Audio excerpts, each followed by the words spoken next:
this idea that there is a world that was sort of promised in the 80s and 90s that wasn't real, right? You know, we got the satanic panic and all the horrible things that flowed from that, but there were no Satanists. Like, that was not a real thing, right? There were not satanic ritual abuse. It wasn't a thing. We get all these, like, you know, there's all these like pop culture ideas, all these like movies, all these things that like I loved that I wanted to be real. Jason Cordova returns to Tabletop Talk. Now, he was on the show previously talking about Brindlewood Bay. Make sure you go check it out. The link's in the show notes. But today we talked to him and one of his writing partners, Alex, about the new Carved from Brindlewood game, Public Access.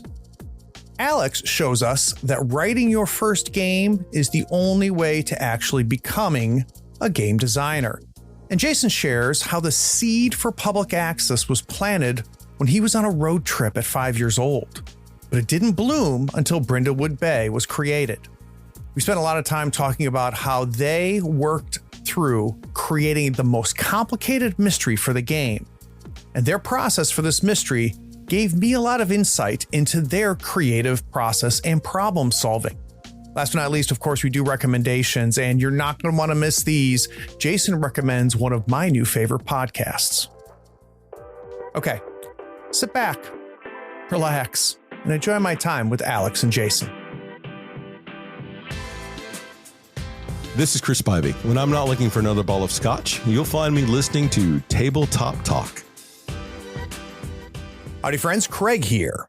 I have two guests today. The first is Alex Rybitski. He is an actor, voiceover artist, part-time game designer, full-time idea generator, and the co-host of the Dark and Threshold podcast. He has also written for the Public Access RPG and is co-developing the upcoming Moonlight Vale, a TTRPG inspired by Stardew Valley. Alex, welcome to the third floor. Welcome to the third floor. Hello, everyone. I guess I'm a relatively young gamer. I've only been really in the hobby since 2016. There was a brief stint early on years before that when I was a freshman in high school. My friends recruited me to play 4th edition, and I hated it, so I didn't play until college. Well, slow down for me, Alex. Why did you hate 4th edition? Well, at the time, I don't think it was because of anything 4th edition did. It's because no one explained to me what I was supposed to do. So we got to go back there, Alex. Even further, let's go. No. So you sit down, you're introduced to 4th edition. What was the mistake? And like, I want to go to the table. So I was a freshman at the time. I had no prior gaming experience. I was a big, video gamer. Gotcha. But I had always been interested in trying like tabletop games ever since I first heard of the concept of Dungeons and Dragons when I was a young kid. Right. So I jumped at the chance for that. I had some friends in my theater department who wanted to get a group going as an actual school club.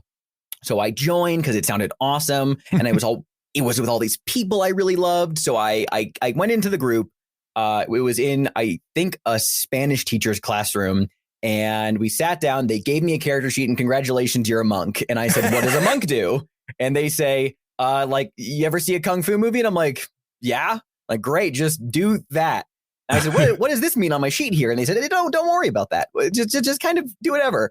So 3 hours later, wow. I was lying dead on a raft because my teammate shot me in the back. And I kind of left that session like, I don't know what happened.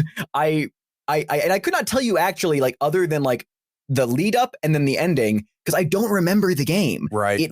I spent the entire time so confused. Yeah.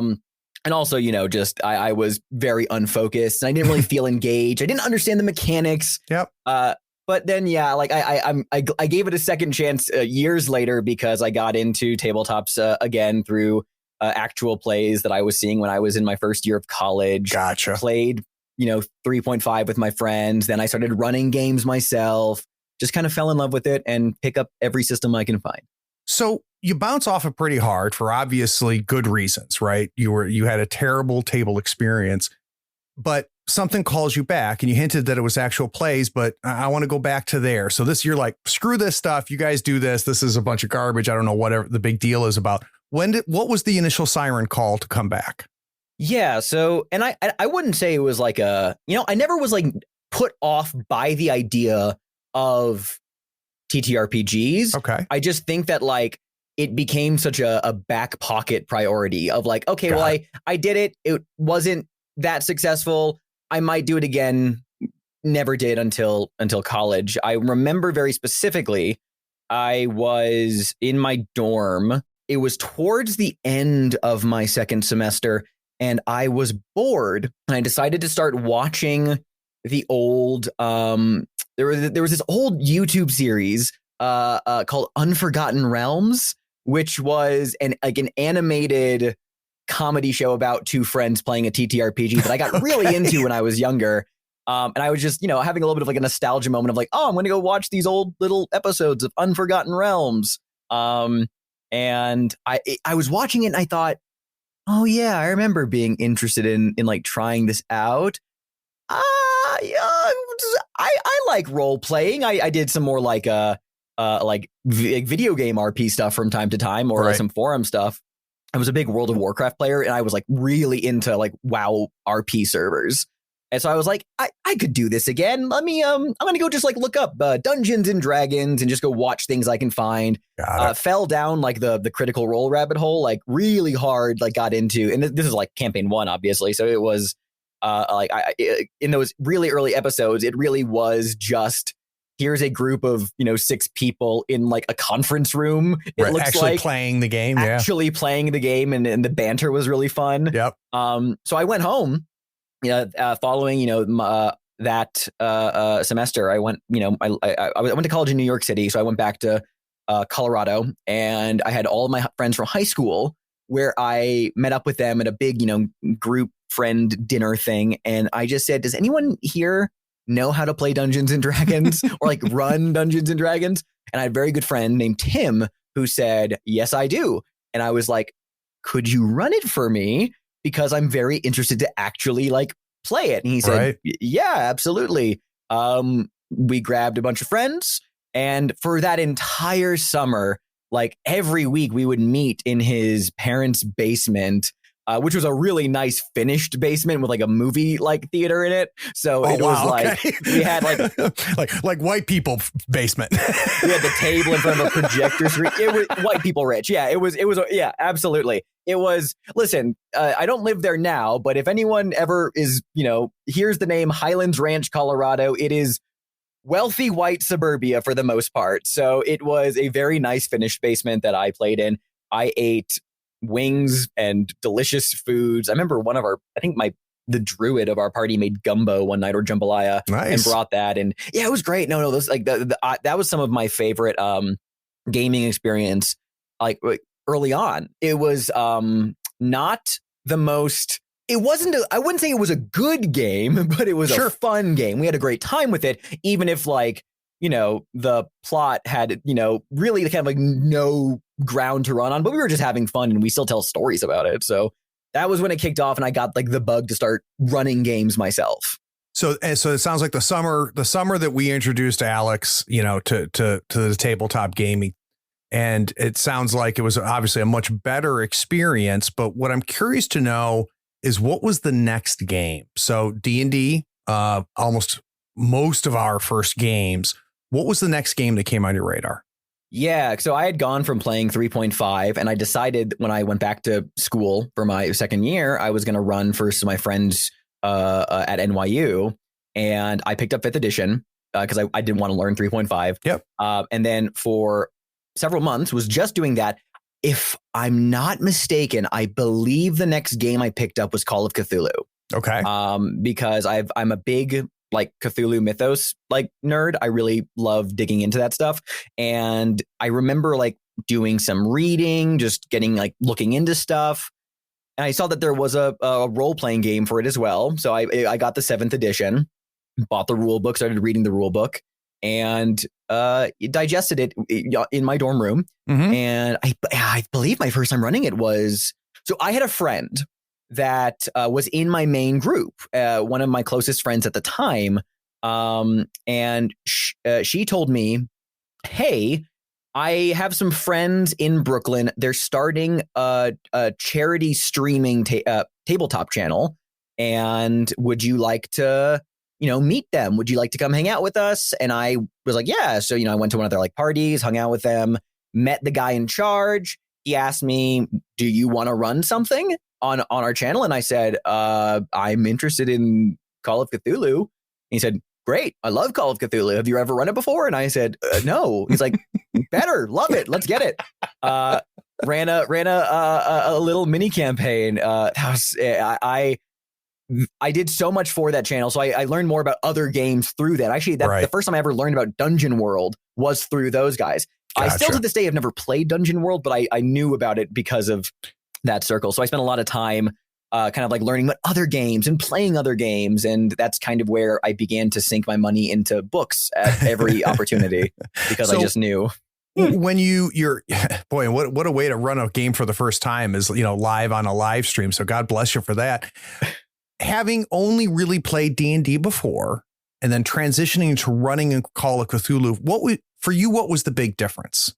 I think the big difference for me, specifically between those two systems, was that I had a grasp on 5th edition at that point when I was playing it. I had a pretty good idea of like how I liked to run games. At the moment, obviously, like now years later, how I like to run games is completely different. But like I had good footing, and I thought I had digested enough of the rule book to understand the intricacies of Call of Cthulhu. I did not, but yeah. I was into it. I think where things got like a little like hitched up was I often felt like, if I can recall like what my brain was like at that time. The thing I stumbled over a lot was kind of understanding how to let the investigation feed back into the story and like cycle. Like because interesting. I had a loose idea of like what the plot was. It was all homebrew. Like I had come up with all the stuff myself. I wasn't running anything other than what I had come up with. And a lot of the time I actually was like, I was writing the episode 10 minutes from air because I was like, I think this is going to be a good idea. And I a lot of the time I was just like, ooh, I don't feel like, I don't know, like it's hard to phrase because like for me now, I have a much better grasp on not just those games, but a bunch of other games. So and all these different games inform my GMing. So I'm like really comfortable with approaching material in different ways, even if I don't know the system that well. Just at that time, it was very new, and not because it was a new system, but I think it was because Call of Cthulhu is a different style of play. I wasn't like running around being like, we're going to be killing horrors the whole time and combat all the time. Like I knew like what the game was supposed to be going for. I just think that my brain was set in the rut of like, this is how all of my other experiences have gone thus far. And then, oh God, I never could figure out how chase rules work or how like anything in that game. Like to this day, I still stumble through Call of Cthulhu when I'm just like, oh God, why is there a 5-page flowchart for this thing? What is happening? If chase rules and grappling rules in 3.5, I don't know how we survived.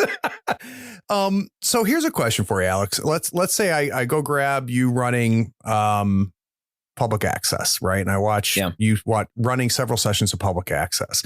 Then I break into your house and I find an early recording of you running Call of Cthulhu and watching them back to back.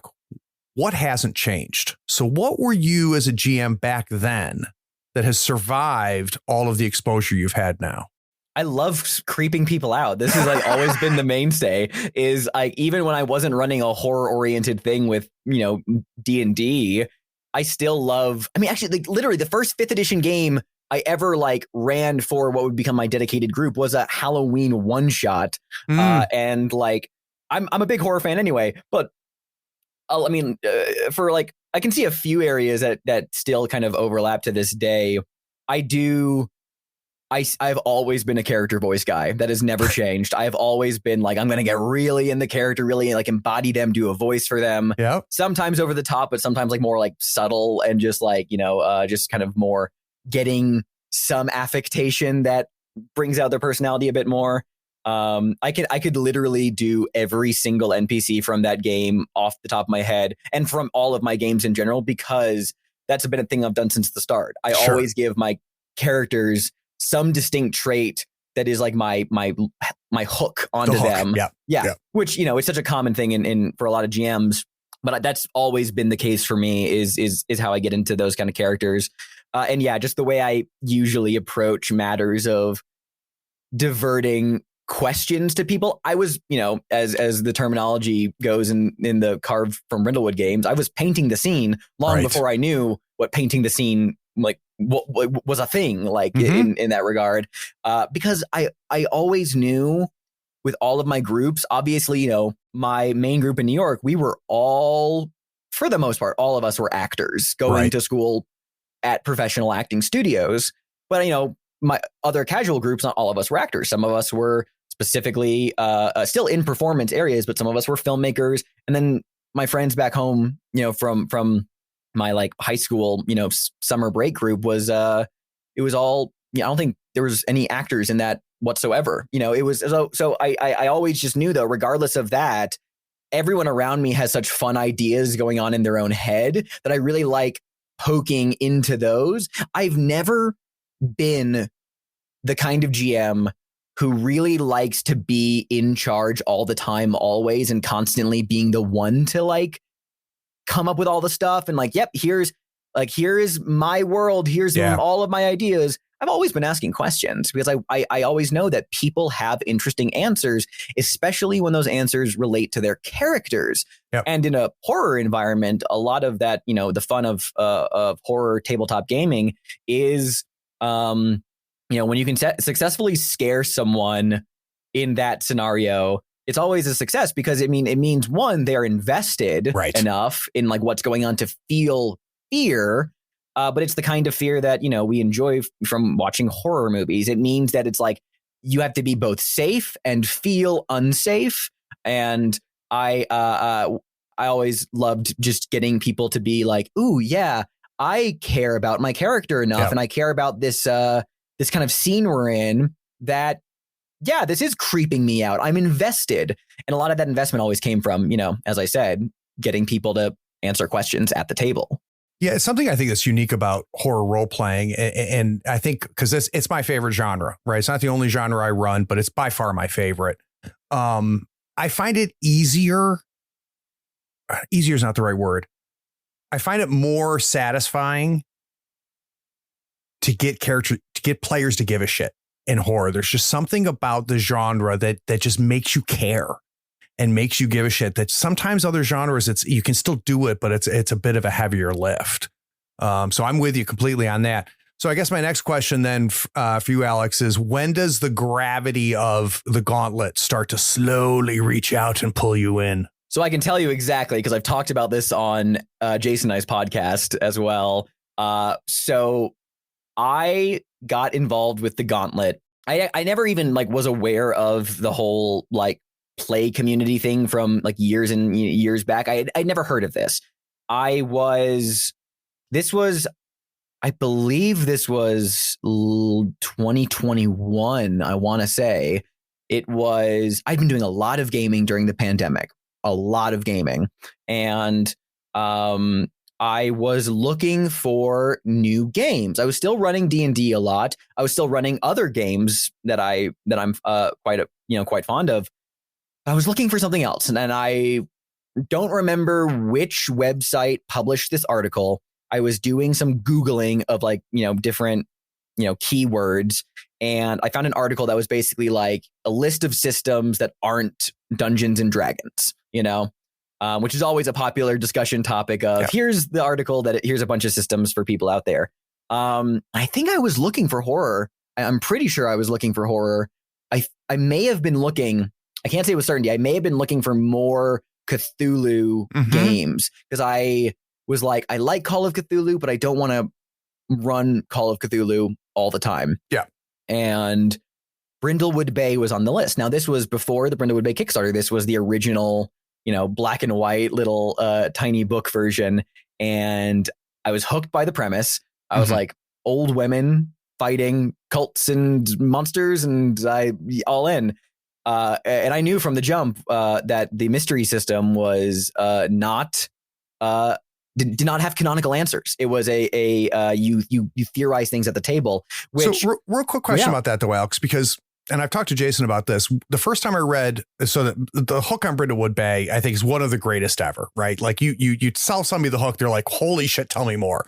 I think it's one of the beauties right out of the gate for the system. And this isn't a confession because I think I've talked to Jason about this. I bounced off the mystery system at first. And that is because I'm an old dude and, you know, I've run mysteries, you know, my whole time. And then after I had time to digest it and I came back to it, I was like, you know, holy shit. But it sounds like that didn't happen to you. It sounds like you came across it the first time and jumped right in. I've always been really open-minded with like new tabletop concepts. I mean, again, like I can't say how much of this is just because of how I'm an enthusiastic. I am enthusiastic about things that interest me. Like I will just dive in if something seems cool. But I don't know how much of it has to do with that. And also just me coming from an improv acting background and already just being interested in like, you know, coming up with things in the moment. And not ingrained in the system in gaming for 20 some odd years, 30 some odd years. Right. So you've got a little bit of a fresh eyes coming into a different time in the system. So that makes total sense to me. Yeah. And, you know, I fully, you know, acknowledge and embrace my status as a relatively to a lot of people in the space, younger gamer. I don't think I had any hangups from the concept. I did think that I wasn't sure how it would work. Yeah. I knew I wanted to do it and I was interested in seeing it in play, but I was someone who really did like doing traditional mysteries because I'm a big fan of the game designer Justin Alexander and his blog, The Alexandrian, his article, The 3-Clue Rule. Yep. I am a big fan of all of those things. I've, you know, name dropped it many different times because I think it is genuinely a useful resource for coming up with Justin's traditional mysteries. Yeah. And very nice guy. And I was really into crafting mysteries and like letting people investigate them. And I wasn't sure if I was afraid it was going to feel less authentic, but I was like, okay, well, we'll see where this goes. And I sat down with my friends, you know, my friends from New York. We were meeting online to play games, and I said, I want to do something different. I like let's take a break. I'm kind of burned out from running our D&D game right now. Do you guys want to play Old Women? And they were like, yeah, absolutely, we do.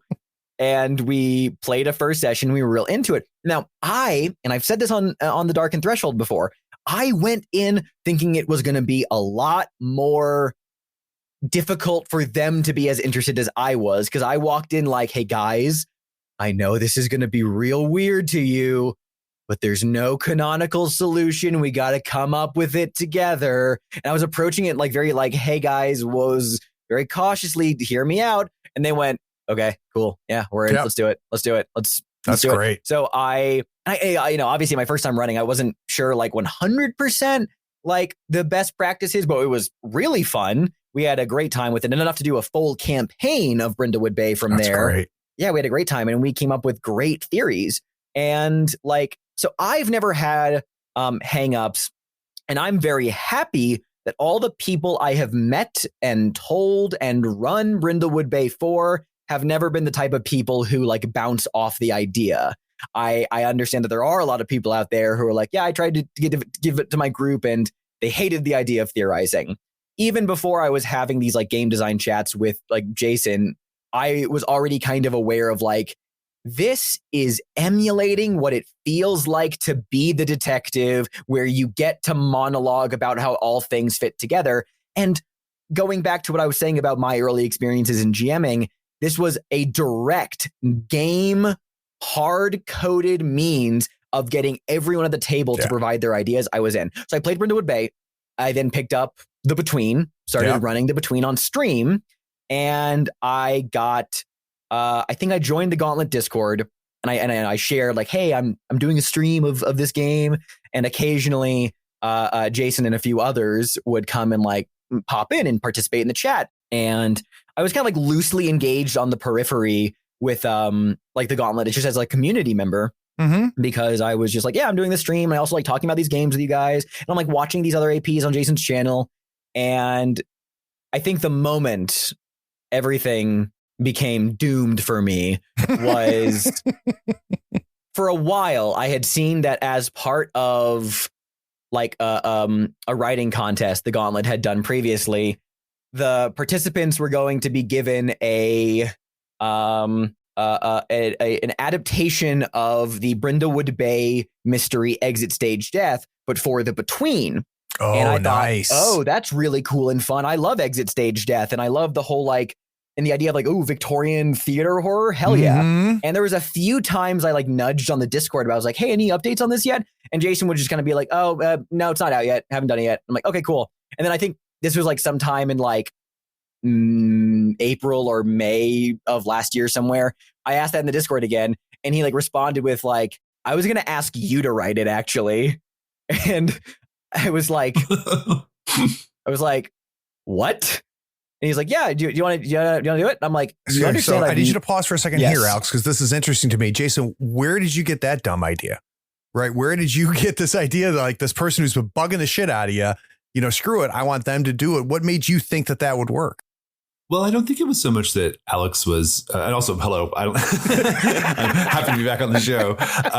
We'll do your full intro later, but I had to bring you in. No, it's fine. No. I've been just like happily listening to Alex. No, I don't think it, I don't think Alex was bugging me. I think what it was for me, I had been watching Alex's group's stream of The Between. And I really liked it. I mean, I didn't get to chance. I wasn't able to watch all of it, but I was able to watch a fair amount of it. And I could tell that Alex really understood the system. Got it. And that's very important to me. So the fact that Alex was not a tested game writer, had no game writing credits, that was less important to me than the fact that at a fundamental level, Alex clearly understands how the system works and what its underlying sort of things that it's doing under the hood, because I think that helps in writing for these games. Yeah. And so that was a big part of it. I was like, my thinking was at the absolute worst case scenario here is the writing is bad, right? But the fundamentals are good and I can just fix the writing. Right. But fortunately, the writing was very good. And so I didn't have to. Yeah. So at least understanding how the car runs, right? It might be an ugly car, but at least the engine will be good and stuff. That makes a ton of sense. This is why. So we do a lot of hiring. We work with lots of writers, freelance writers for our games.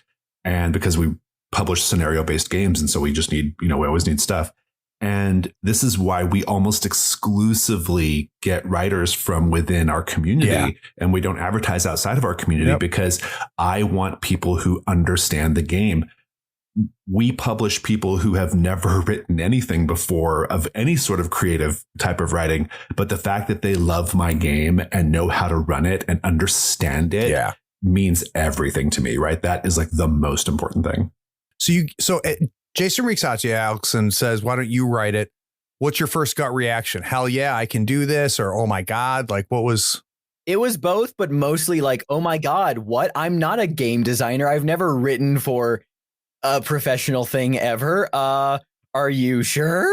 And he told me like, here's your deadline. He's like, can you get it done in like a month? And I'm like, I think so. I had never written anything for the system. I had never written anything, period. But I was like, okay, well, at least The Between is a game that has a really, really comprehensive appendices about how to design scenarios for it, and as well as coming up with other like moves and things. So I was like, okay, I'm gonna write the adaptation of Exit Stage Death. And I was like, oh boy, I am a theater actor. I can do this, I think. And I think I can do it in time. Harder or easier than you thought? So here's the thing. At the time, I would tell you the answer was harder than I thought. Now I will tell you it was easier than I thought, because then I went to write for other games and realized just how stuck I really could get. And the fact that I did make The King in Shadows in that 1 month period, that blows my mind, because when we talk about public access later, I didn't know any better. But also, like when I later wrote stuff for public access, I was like stuck for like 2 months at one point. I was like, oh my god. But no, I didn't really have a process. I still don't really think I have one, but I just kind of think of my fundamentals and then I spew them at the page and think, here's a bunch of cool ideas and what sticks. And then usually what sticks I'll remove later because I'm like, that doesn't have any place in here whatsoever. What my initial idea for the King in Shadows threat is not at all what it shaped out to be.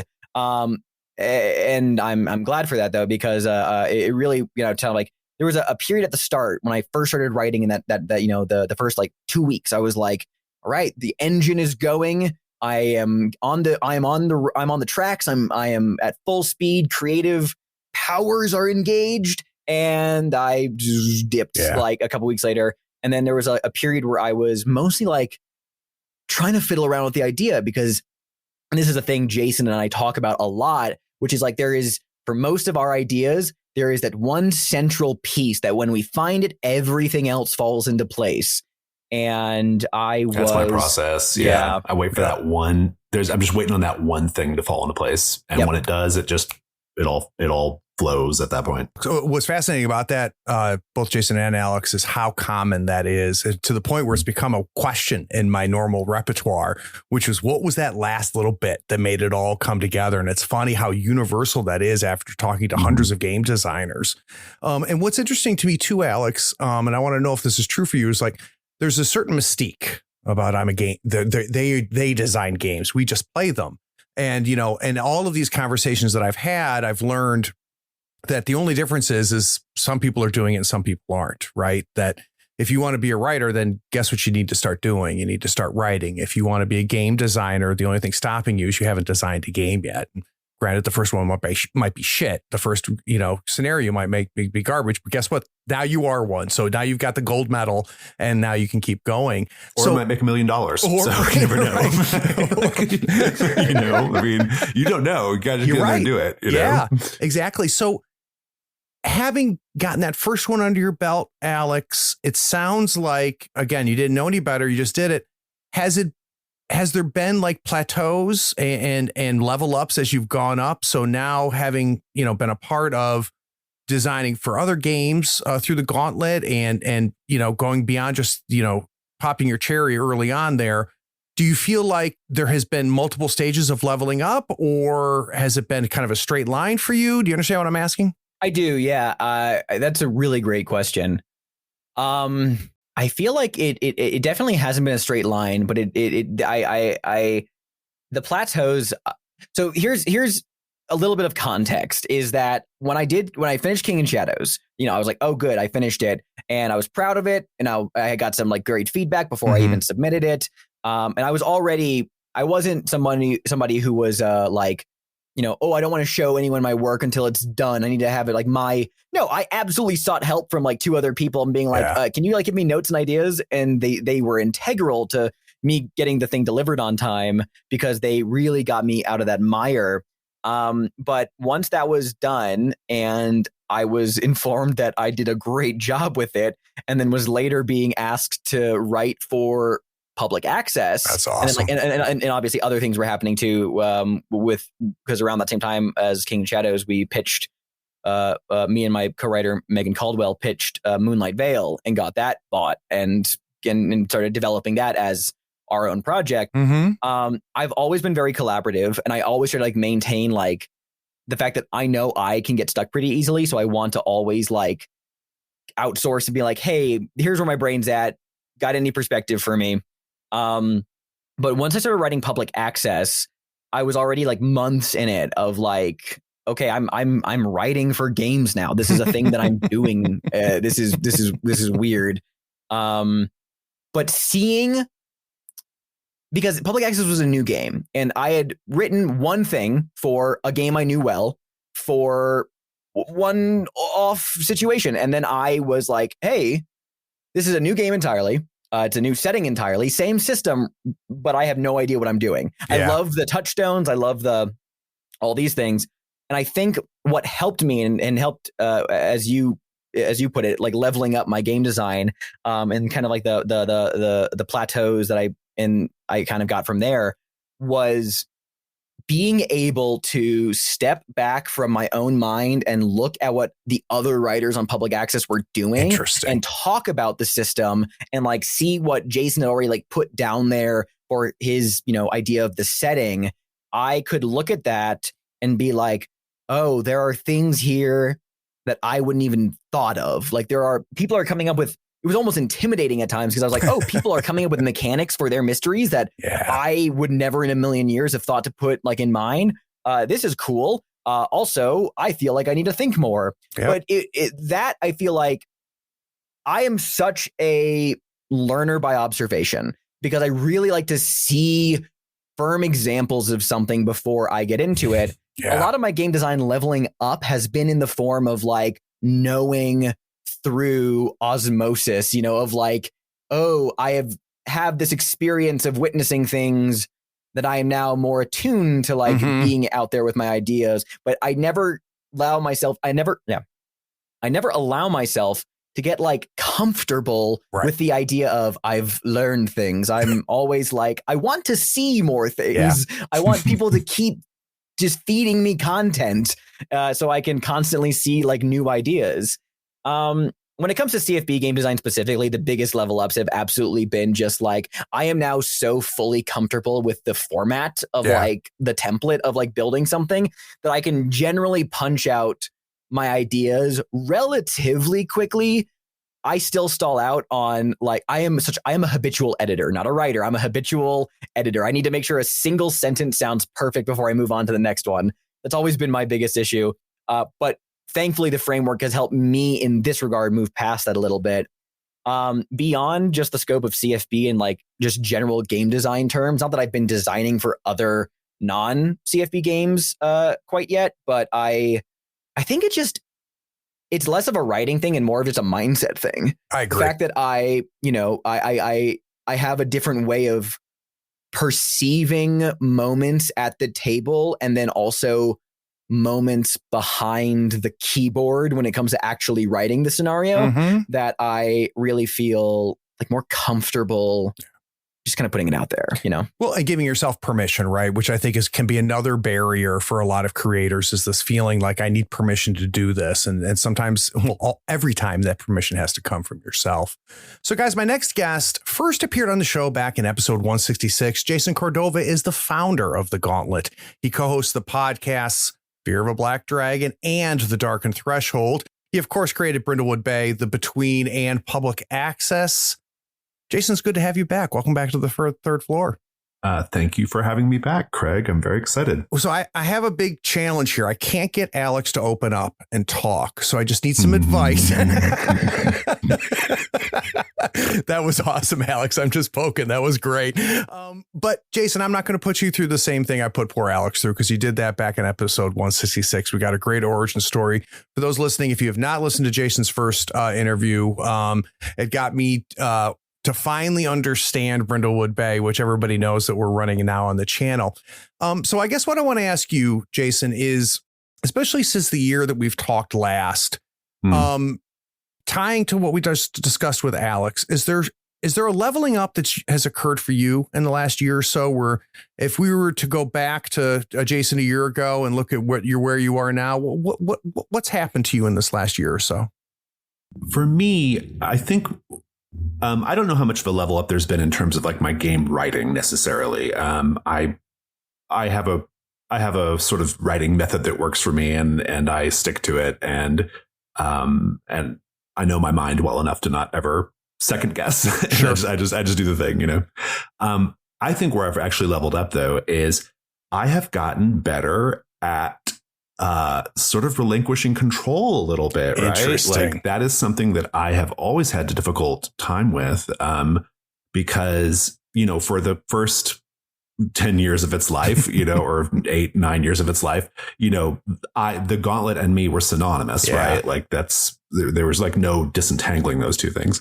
But I know that can't always be the case, both for just practical reasons, but also for my sanity. Yep. I have to be willing to sort of start to to figure out like what comes next and what I have to do. And importantly, how do I have to prepare like the next generation of like Gauntlet like people, right? Because I, as you well know, I envision a long future for the Gauntlet, right? A long, big, fruitful future for the Gauntlet. And so I think that's probably been the biggest change. I had a business partner for a little while that did not work out, unfortunately. And so it just kind of went back to being me. And so I had to really like rethink like what the future of the Gauntlet means and how I have to kind of get things into place. And so, and that trickles down to the writing and to all the other creative parts of it, but also to editorial, to logistics, to social media, to marketing, to all these other aspects of the business. Right.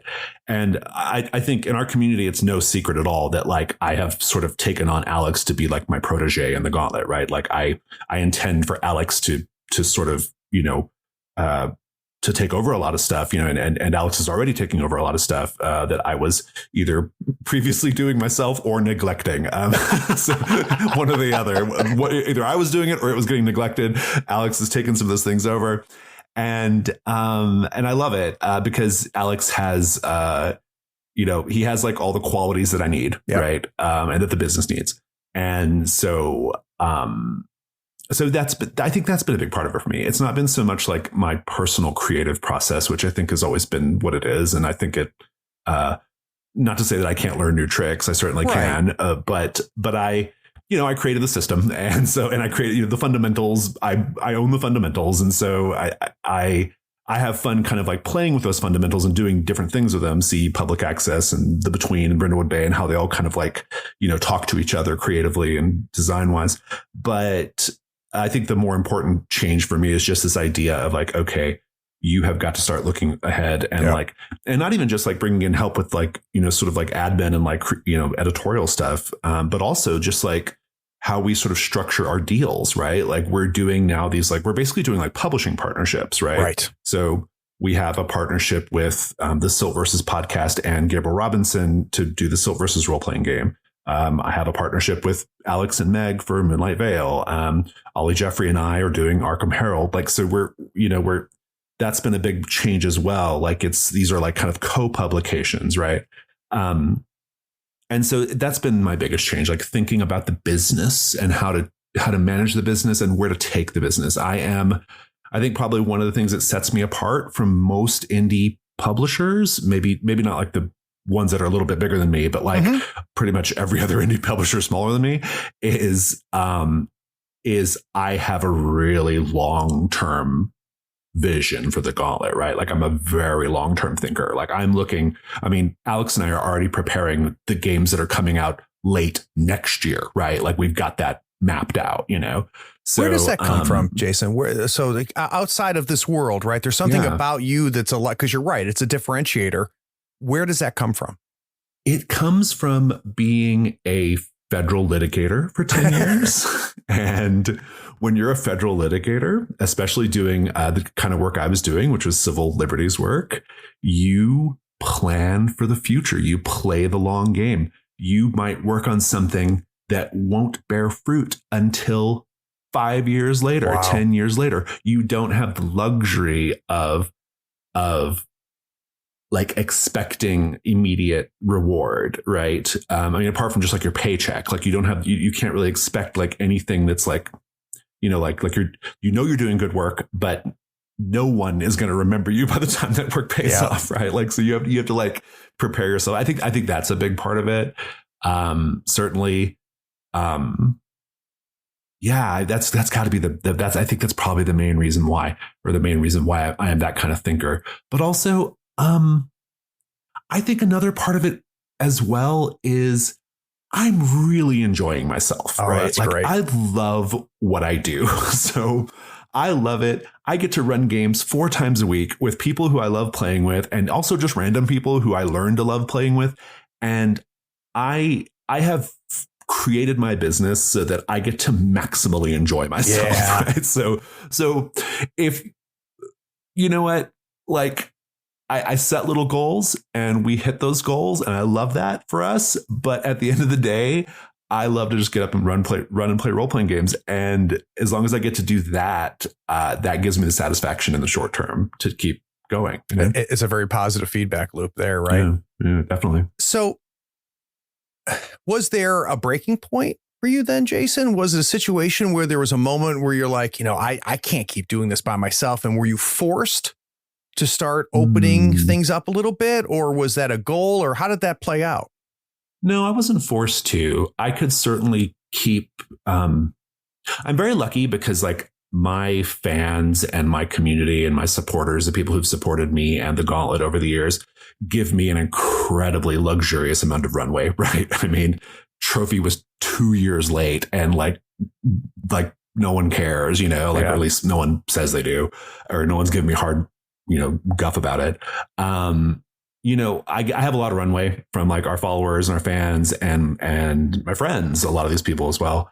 And so I think I could probably go for years just sort of like doing things at my like kind of ad hoc pace, and do it, it was really more, it was more just, honestly, a lot of it was just like, how do I like spread the love and the benefit a little bit, right? Because, Brindlewood Bay is massively successful. I mean, like it's officially $1 million revenue game, right? Yeah. From all the different places revenue comes from. And now obviously that's not profit, but it's still, it's not nothing. Sure. And I suspect that the Between and our other games are going to do really well whenever we kind of move them along in their little marketing process.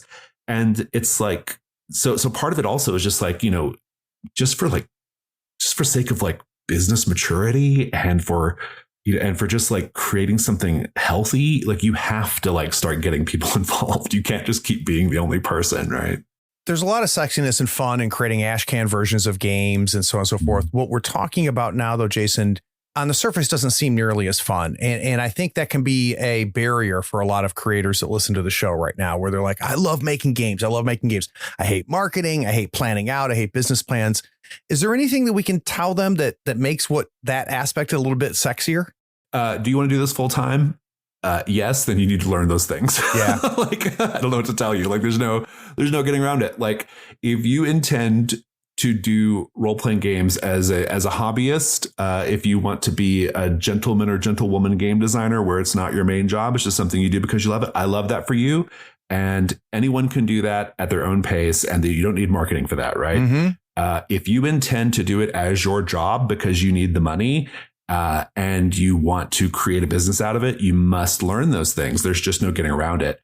In terms of like smoothing that out, find a way to make play central to what you do. Interesting. Like, I run games 4 times a week. Almost all those games end up on my YouTube channel, and all those games, our most popular series, which is our current public access series, only has like 4,000 or 5,000 viewers. It's not like some giant number, right?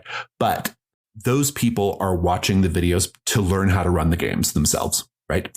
And that leads to sales. So like, that's something I do that is like something I enjoy, but it's also a really important marketing function, right? Podcasts. I love making podcasts. It's like my second favorite thing to do after role-playing games.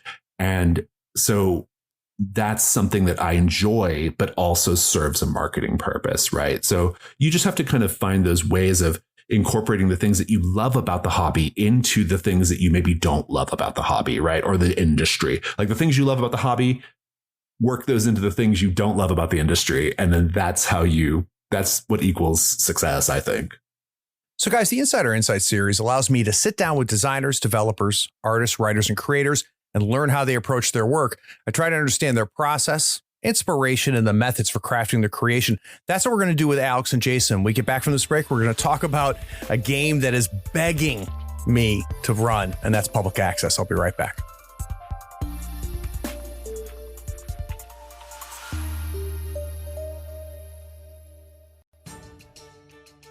Attention all floor heads, gather round. I have a quest for you. You can simultaneously show your love for the show and embark on rewarding adventures. Head over to drivethrurpg.com, your one-stop shop for all things gaming.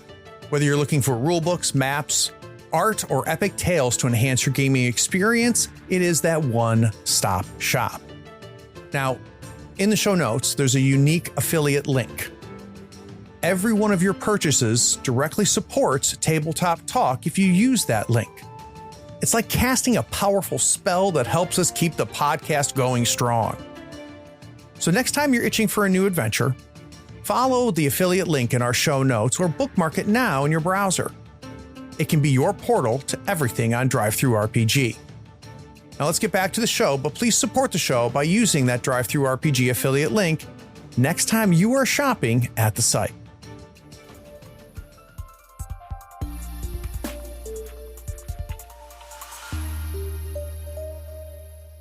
So the first time we had Jason on, the focus was definitely the Between and Brindlewood Bay.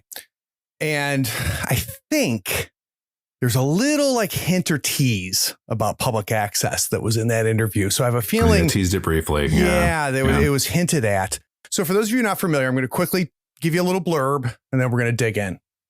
So Public Access is a tabletop role-playing game about a group of people in 2004, the Deep Lake Latchkeys, investigating strange mysteries in and around the Deep Lake in New Mexico.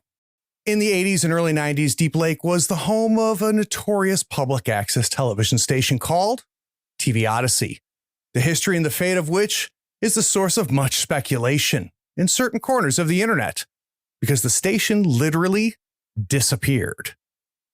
As the Latchkeys conduct their investigations in Deep Lake, they become increasingly aware of the central role TV Odyssey plays in everything going on and must face whatever terrible truth lies at the heart of the infamous station. God damn it, Jason, you're really good at the hooks, man. Mm-hmm. I love a hook. Yeah. It's really good. It's really good. So, in the same way we did with your other two games, I want to go back to the day before public access was anywhere.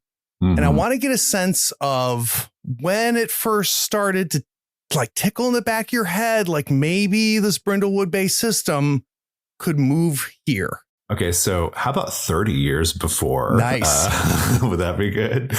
You get to sit through the story, listeners of this podcast. I was going to ask early on if the last time you were on, you told him the story. I don't think I told the story last time. You did, but I want you to tell it again because I always tell the story. It's great, right? So it's critical for this especially. So please. Okay, well, the story. When I was... did I tell this? I can't remember. Okay. Well, anyway, when I was like 5 years old, my parents and I and my aunt and uncle, we were all caravanning to California. We were moving there, and my aunt and uncle are in one car, and my parents and I are in the other car. Late at night, going through New Mexico. In my memory, it's New Mexico. It might have been Arizona. I don't remember anymore, but I'm saying it's New Mexico. And honestly, I have filled in so many details that probably were not like wasn't even a car. But that's the beauty of it, though, right? It was exactly. That's the beauty of memory, right? But we're driving in the middle of the night, and I happen to be awake, and my mom was driving our car, and we see this man, or I guess it was a man, this person standing on the side of the road wearing a robe and a cowl, and they're just standing there. Not moving, staring, empty desert. And a little bit later, the cars pull off the road to get gas. And at the gas station, my aunt, who was driving their car, and my mom start freaking out. They're so scared. Like, did you see that? Did you see that? Oh my God, did you see that? And I have been obsessed with that since I was 5 years old. I think about who that guy was on the side of the road every day. Mm-hmm. And I want to know who he was. I want to know what was going on. And it may have been something completely innocuous. It might have been a Halloween decoration for all I know. But in my mind, it has sort of metastasized over the years to be this like really like it's this stand-in for this other idea, which is what public access is. This idea that there is a world that was sort of promised in the 80s and 90s that wasn't real, right?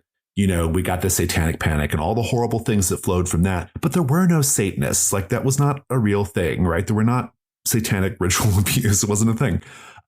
We get all these like, you know, there's all these like pop culture ideas, all these like movies, all these things that like I loved that I wanted to be real. And that's sort of what public access is. Public access says, what if all the scary, horrible shit that you remember or that you secondhand remember vicariously through people of my generation, what if that was real? What if that stuff happened? What if there was a place, Deep Lake, New Mexico, where that stuff was going on? And it also combines like sort of aesthetics and of like analog horror and found footage horror and synthwave, and it's all vibes, and it kind of puts it all together in this package that I call public access. And there were later influences as well, like, you know, later on, you know, things like creepypasta stories would influence the design. And then in 2014, I made a go at writing public access. There was a first draft version this is before I had any intentions of being a game designer of any sort. I was just, I had this idea of like, I want to make Candle Cove the role-playing game. You know, Candle Cove is this creepypasta story where a bunch of people are talking about this children's TV show that they remember watching on a public access TV station when they were kids. And the story is like the forum conversation, and it's very scary. And I was like, I want to make the game of that. And so I made a rough version of what would become public access as it is today back then, like nearly 10 years ago. And that predates Brindlewood Bay. It predates absolutely, but the Between and everything. Okay. Yeah. Mm-hmm. Yeah, absolutely. And so that version of it was, okay, so if you're familiar with public access, there's a part of the game called the Odyssey tapes where you sort of like, you and the group watch one of these like creepy public access TV show tapes and you narrate sort of what's happening. The old version of the game was just that part of the game. You all sat around a table and you all sort of semi-improvisationally narrated this TV show that you had watched, so to speak, you know, that you'd all watched when you were kids, and you're basically just trying to creep each other out. And but that was kind of it, though. It was just basically like kind of guided, like sort of shared storytelling or whatever, you know. And it didn't go anywhere. I actually lost track of that version of the game, and my friend Ollie Jeffrey, who I'm writing Arkham Herald with, he actually had a copy of it. He was like, I actually have my copy of that old version, and he sent it to me, and I was like, oh yeah. And it was really fun to go back and look at those sort of like that nascent version of public access. But the idea stayed with me for years, and I didn't know if it was ever going to like be a thing again. It's always been something I've been obsessed with because of all the different like sort of influences that kind of played into it. But then, like we said earlier, I had that piece that fell into place, you know, that piece that fell into place where I was like, oh, that's it. That's how I can totally do this. Like, this is how I can make the whole game. And, you know, it took Brindlewood Bay and the Between to exist for me to get there.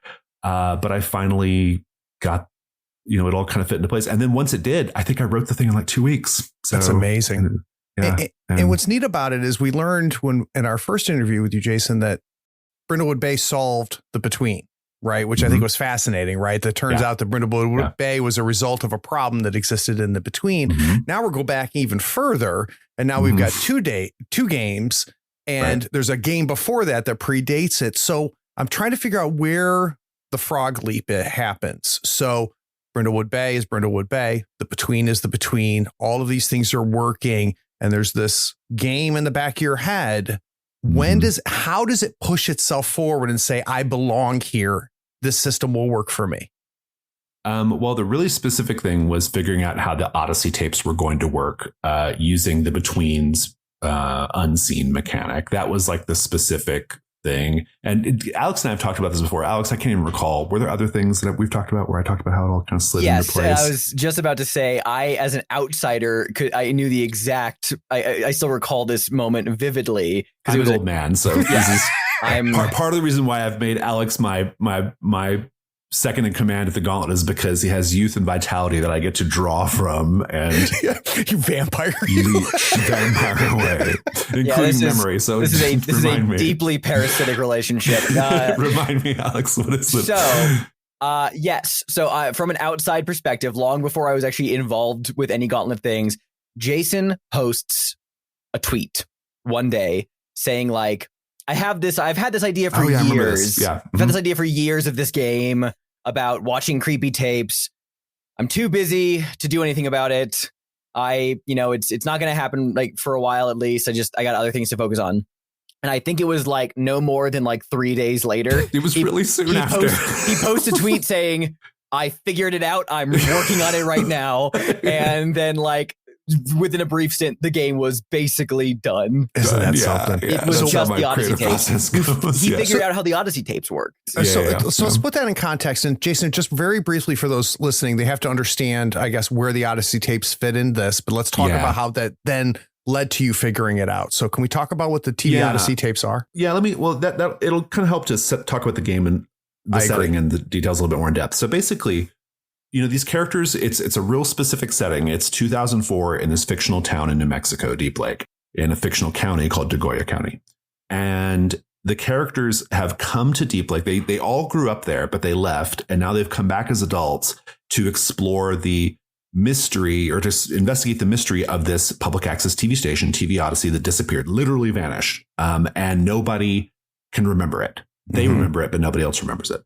And so but really what they're in the back of their minds, what they're doing is just getting together to like have a summer, like just goofing off, and investigating the mystery of, TV Odyssey. But connected to the mystery of TV Odyssey, there are these mythic, almost internet mythic tapes called Odyssey tapes. And these tapes are episodes of the shows that aired on TV Odyssey. And on internet forums, these are like prized objects. Like if you have an Odyssey tape, it's like a big deal, right? And so the Latchkeys are hoping that they might find a couple in New Mexico, in Deep Lake. Maybe we can find some, and maybe we can get closer to figuring out what happened to that. Well, when they get there, they end up getting sidetracked by other mysteries. It turns out there's tons of weird shit going on in Degolla County, and they get wrapped up in other mysteries, and they make gradual progress on TV Odyssey. But really, they start doing other mysteries, but they never forget about TV Odyssey, and they occasionally find these Odyssey tapes. And one of the things that happens in the game is you have this phase where you can watch the tape. And so the tape in game terms is a prompt. It's like 5 paragraphs, little like 4, like an introduction, 4 prompts, basically like detailing the episode of the show. And you go around the table and you narrate your part of it, and you're narrating the tape, right? You're literally watching it in real time, right? And it's creepy. The tapes are at a minimum very weird. They're often very scary, and quite really like legit terrifying. Yeah, like they're concepts. Yeah, they're really fucked up and terrifying. Thank you. And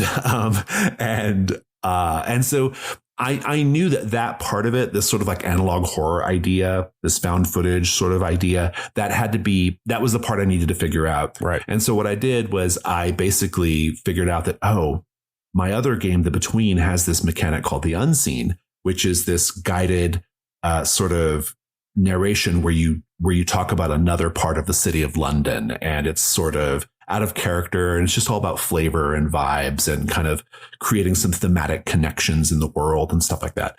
And it's a really popular thing. People really love the Unseen. And when I figured out, the Unseen is how I do the Odyssey tapes, I just repurposed the Unseen to be the Odyssey tapes. That's when it all fell into place. So, yeah. So Alex, we see the tweet from Jason, and then 3 days later, he creates an entire game. When does it first come to your screen? So when do you first look at public access? Well, he had already been sharing snippets of it in the Gauntlet Discord, like little bits of here are the various moves. Here's the character sheet details. And I was already hooked because I'm someone who throughout my entire life, I have loved horror and weird stories. And I was a big creepypasta and internet legend guy, big found footage guy. I was a early fan of the Slender Man back when that first started doing the rounds. Big old Marble Hornets guy over here. Yeah.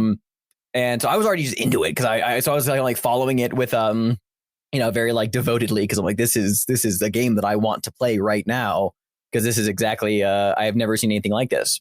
And so I was getting those snippets, and then out of the blue one day, I get a message from Jason asking me, hey, would you like to write on public access? And I was like, yes, absolutely. Just tell me what I got to do.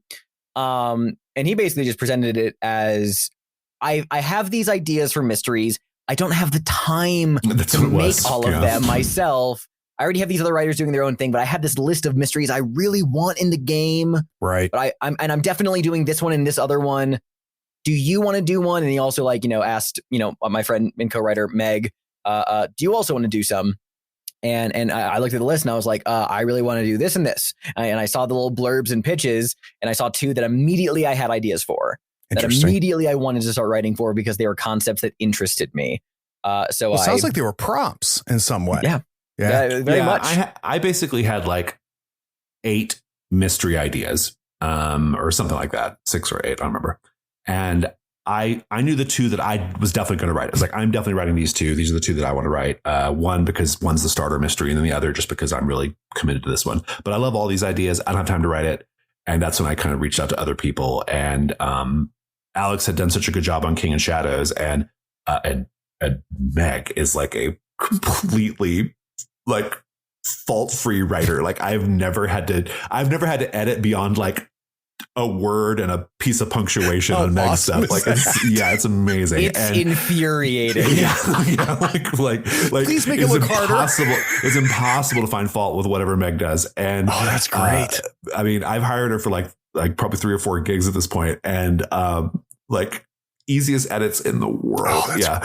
But no, so I knew, I was like, okay, I particularly knew like how passionate Alex was about the about writing it. And I already at that time had an idea that I wanted Alex to be more involved in Gauntlet stuff at a deeper level. And so I was like, this is a great opportunity to get Alex involved and to, I think everybody will benefit here. So. Yeah, no, it was out of the blue for me, but it was certainly a welcome, task that was put before me because, like I said, the setting. I was a big Welcome to Night Vale fan, like back when that was like originally when that first came out. I loved it, even before the Gauntlet, even before I was like learning about CFB games. I was already working on ideas for gaming adjacent things or even like media things that were very in line with what public access was. This is before I ever even knew anything about this side of the community. I literally in college had like started writing a play called Cascadia, which was like the weird events that transpire in the course of one night in the Pacific Northwest. And I also was like loosely working on an idea for a game that I was going to call Radio Mysterium. This was before I wasn't a game designer, but I always had ideas for like sounds possible like things. Yeah, it was like Oxenfree. Exactly. It was inspired by like Oxenfree and Welcome to Night Vale. And then, so already I was like, the setting just like called to me and I was just like, yes, I want to give my voice into this. So how much did you have to work with? So we have you pick out a couple of mysteries from Jason's list. 2 sentences per prompt. Right. And you have a general idea of the premise. Had you seen what he had written so far? Like, this is the game, this is the moves. Did we have a rough draft of public access? Like, where were we when this came to your desk? This is funny because Jason has told me this before. It was like I got on at a really good time because he had basically written the entire game at that point, like the entire book. And you're the best entree of everybody. Yeah, I got the best because I walked into our little project group server and there were already a bunch of like drafts for other people's mysteries. There was also the completed text of the book. And as Jason has said to me verbatim, I think even on our podcast, the other people who were first there, all they had to go off of was Jason weirdly ranting about the apocalypse and deserts. I just ranting in base camp. Yeah. Like Michael Van Vliet and Gable Robinson were the first 2 writers I brought onto the project, and I had written nothing. And I was like, okay, guys, I've got all these ideas about the desert, about other planes of existence, about the apocalypse. I started going into how like you have gaming Tourette's. Yeah. I was like, here's the thing, guys. When I'm 75 years old, I want to wander into the desert and I want to die performing an exorcism on someone. That's my preferred death. He's not joking. I did go look back at the records of that chat today, and that is a message in there. It's like the third one in. I was like, and furthermore, and so, and I was like, and you know what? I've always felt like deserts are really interesting places because it feels like that's where all the old things in the earth live. For example, it was just like rambling, like it was all vibes and weirdness. It was just Jason's like weird brain, and then it was like, okay, so write mysteries inspired by that. Like there was no other, like, what a nightmare. Nothing else to go on. Yeah. They had nothing else to go on. Yeah. Alex and Meg were very lucky because they had the actual game text more or less complete. But, so Jason, so in that moment though, when you handed some of this off, there's an interesting loop that may have happened there. And I want to understand if that was, so you just concept vibe vomit on them, on Gabriel and Michael, right? And Gabriel and Michael take it, they run with it, and they're very good. They add their part. What came back to you from them? Yeah, so what came back to me from both of them is, well, really, it was interesting because from both of them, they were actually part of the creative loop in a lot of ways. Because by the time I got their drafts, the game was not done. It was not written. But the mystery structure exists from the other games. And so they knew structurally what they had to do. They just didn't really know what a lot of the sort of core premise of the game was yet, because I was still sort of figuring that out. But within their mysteries, they had embedded ideas that I hadn't considered and things that I hadn't really considered as far as the setting goes. And that was like, oh, like what? I do need to be thinking about that, right? Like Gabriel's mysteries, for example, had lots of like, I was really focused on the town of Deep Lake, but his stuff was all about the desert, like the deep desert and the weirdness of the desert. And I was like, oh yeah, the weirdness of the desert. Like I have to make sure that's part of it.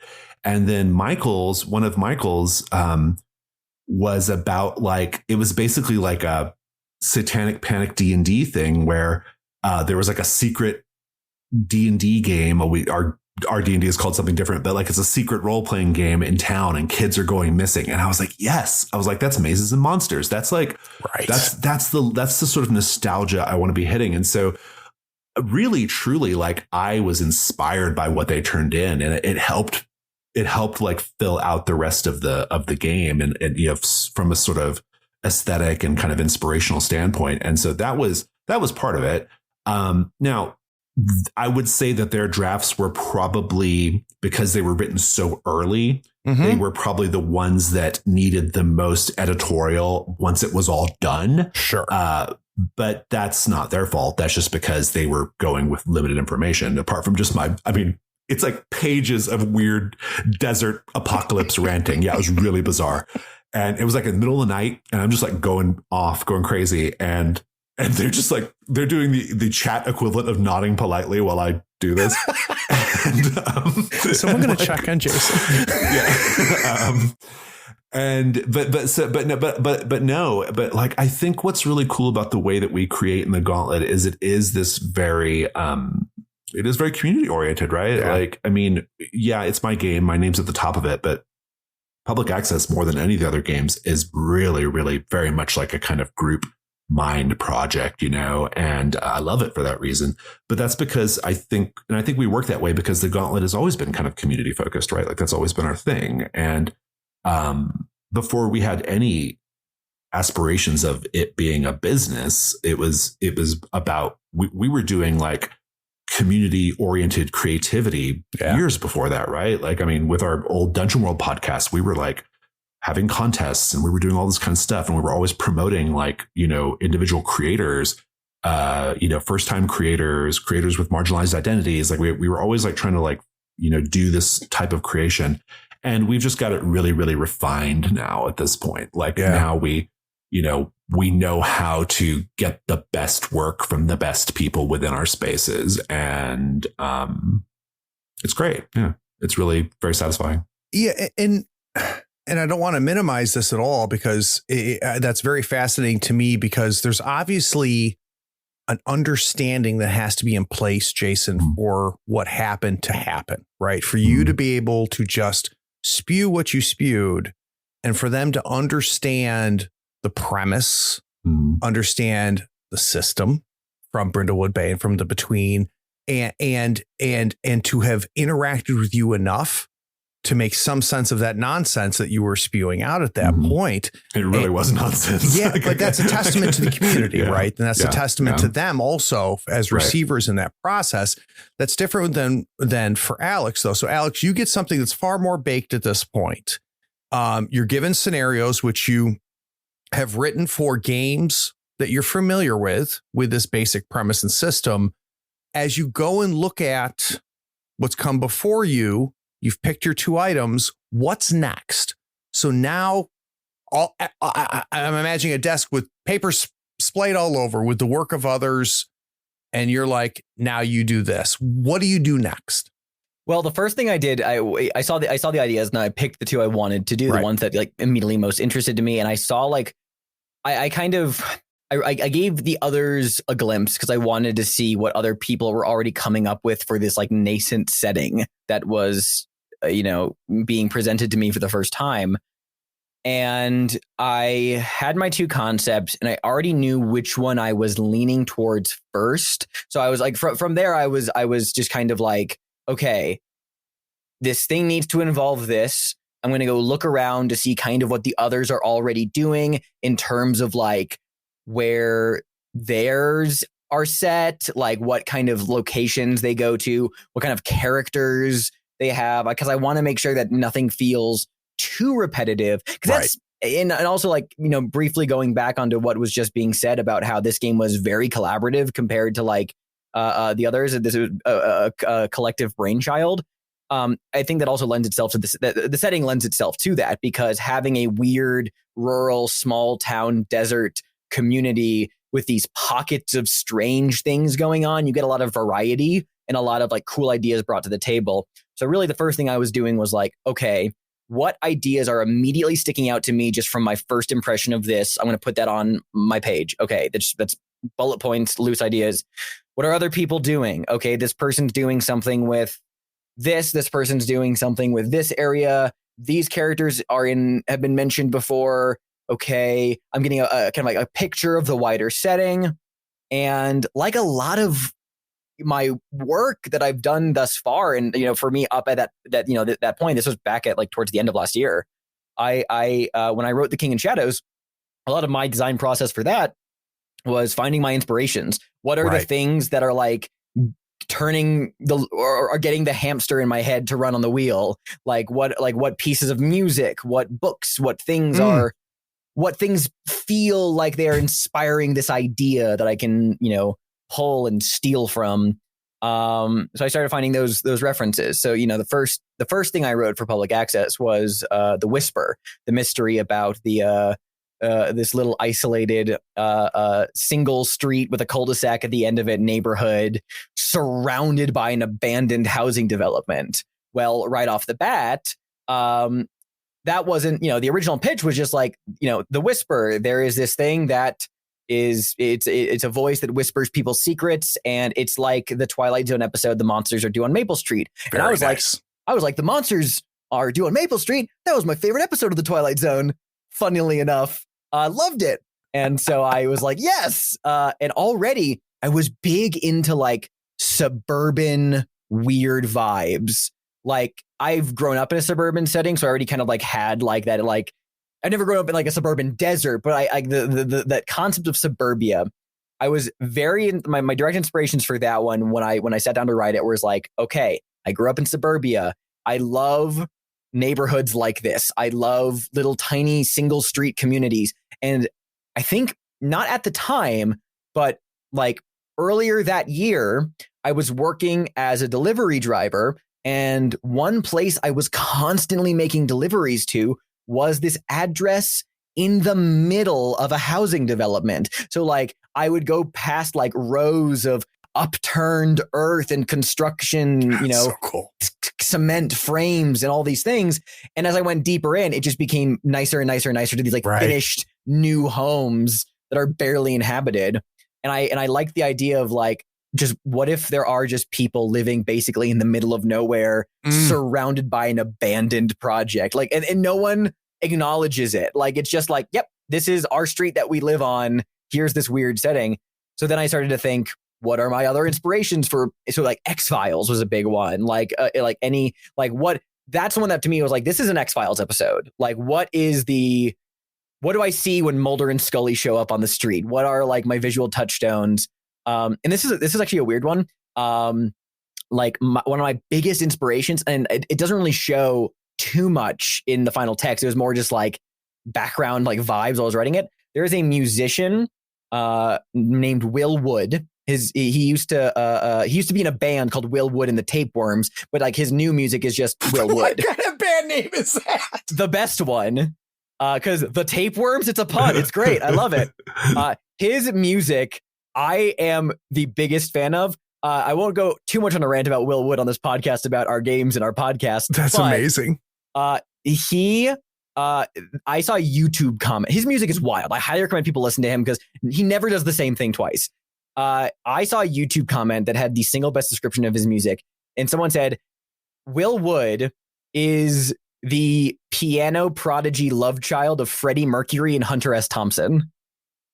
That's a pretty good descriptor. Yeah. I feel like I know everything I need to know about that guy. Yeah. Well, we're good. We know him now. Yep. You know him now. You're great. He put out an album called The Normal Album. And the first song on that, it has this long title, which if I can recall off the top of my head is Suburbia Overture, Greetings from Marybelle Township, Vampire Culture, Love Me Normally. And it is this like 6-minute song that's kind of done like that, like a little bit of like a doo-wop style. And it's all about like suburban, like fetid, like rotten behind the scenes, like there's so much material there. Decay. Yeah. Like there were absolutely things I pulled from that. And that's, you know, so on a broader sense, that's how I approached all of these different projects. But The Whisper was the big one because that's one I actually knocked out first and quickest because those ideas like stuck out to me. What I love about that creative process that you've just described is for me, especially because I write horror games, that's all I write really is just horror genre stuff. And it's all about like finding that thing that looks mundane on the surface, but then making it horror, like going one level deeper. Like, why did this street? Why is this the only one that got finished? How come none of the rest of the housing development got finished? You know, what happened here? Okay, sure. I'm sure it's something mundane to do with funding, but what if it was something much worse, right? Like, what if it was something dark? You know, that's kind of asking those sort of like hypothetical questions of like, what could really be going on? That's my driving through the desert with my family story, right? It's this like, okay, like I have this feeling, and now how do I take that like, where did that feeling come from? And what can that, like, how can I sort of translate this event or this thing I know or this piece of media that inspires me? How can I make it horror? How can I find the scary part? How can I go that one level deeper? And I love that. I think it's so cool. Yeah, it was a lot of fun. And like, this is not super relevant, but I think it's fun to point out while I was talking about references. The Odyssey tape I wrote alongside for The Whisper, it's called Neighborly Living 03 Cooking for Your Community. It's basically just like a home improvement show nightmare. Or it's, you know, like, oh, here's the, you know, the housewife. Pure White Extreme. You forgot the last part. Pure White Extreme. Here's the housewife character doing her cooking show. That was inspired by two very specific things. One, the scene in the new It movie, not part two, the original one where they were kids. The scene with Henry Bowers killing his dad, spoiler alert, for a movie that came out in, you know, a while ago. 30 years old. In a book that's 30 years old. Exactly. Right. But he's like, there's a television show playing, and the woman on that television show, like, she's like, very good, Henry, kill him, you know, like that personality. And then here's the wild one. I found out when I was in college that one of my professors had a public access television show as his drag persona. Oh, that's amazing. And it was in New York City. It was called the Breenie Maxwell Show, where it was exactly what this. It was like a housewife kind of character doing all these like home project kind of things. And I was just like, cool.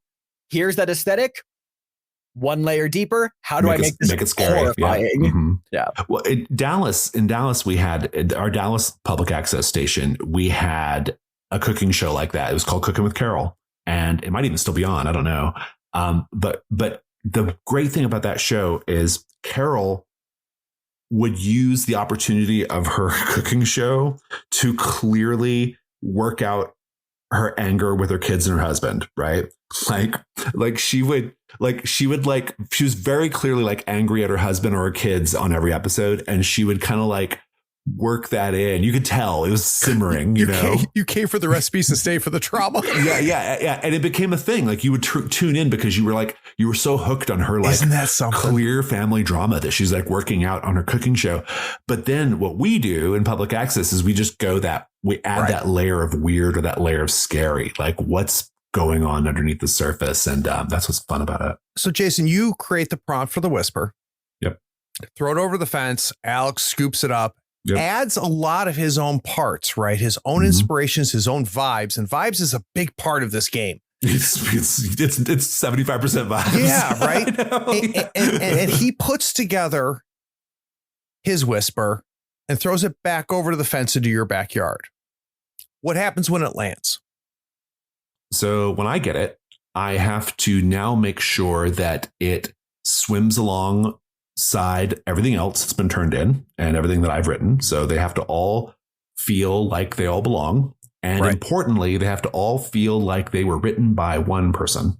I feel like that's my major job at that stage of the editorial, is to make the voice sound consistent between all the pieces. Now that usually ends up being my voice because I'm the one doing the editorial, but ultimately it's important that they all feel like the same product, like they weren't written by 6 different people, right? That was written by one person.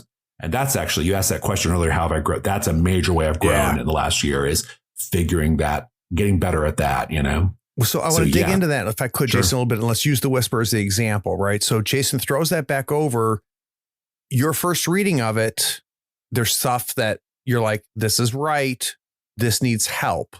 And not help like Jason, like Alex did anything wrong, right? Like this I need to mold to sound like the singular voice. Do you remember when you got that first version of the whisper back, what didn't need attention and what did? Yeah, more or less. I mean, I would say it was about 95% good, to be honest. I mean, I didn't have to change too much, to Alex's credit. But I think the main things I had to change is, so I added a couple of mechanical elements to the game that didn't exist prior. And so I had to add those things in. Yeah. And so I had to add a few little details that weren't there. The thing I always end up kind of massaging the most is, my games have this, there's this like really, it's really important that the scenarios are like introduced properly and that they lead to the proper questions. Like there's a kind of mechanical procedural component in the beginning of each mystery that has to be airtight. Like that cannot get published if that is not sound, because the players won't be able to play it properly. And so I always have to, pretty much everything that gets turned into me, I have to massage that a little bit. And then I think I probably played with the quotes a little bit too. Alex might remember what exactly, but I always usually kind of like zhuzh up the quotes of the side characters, because that's one really great way of making something have voice, is dialogue and characters, the way they're presented. And I find sometimes that the writers, some of the writers, they do a really good job with it. Others, I think that they focus their creative writing aspects are more on like descriptive details, and the character quotes and the sort of that kind of flavor isn't always so vivid. And so I take it upon myself to make sure it's very vivid. But the whisper was like 95% all good, to be perfectly fair. Now, this other mystery, Zagreus, we had to do a lot of work on that one.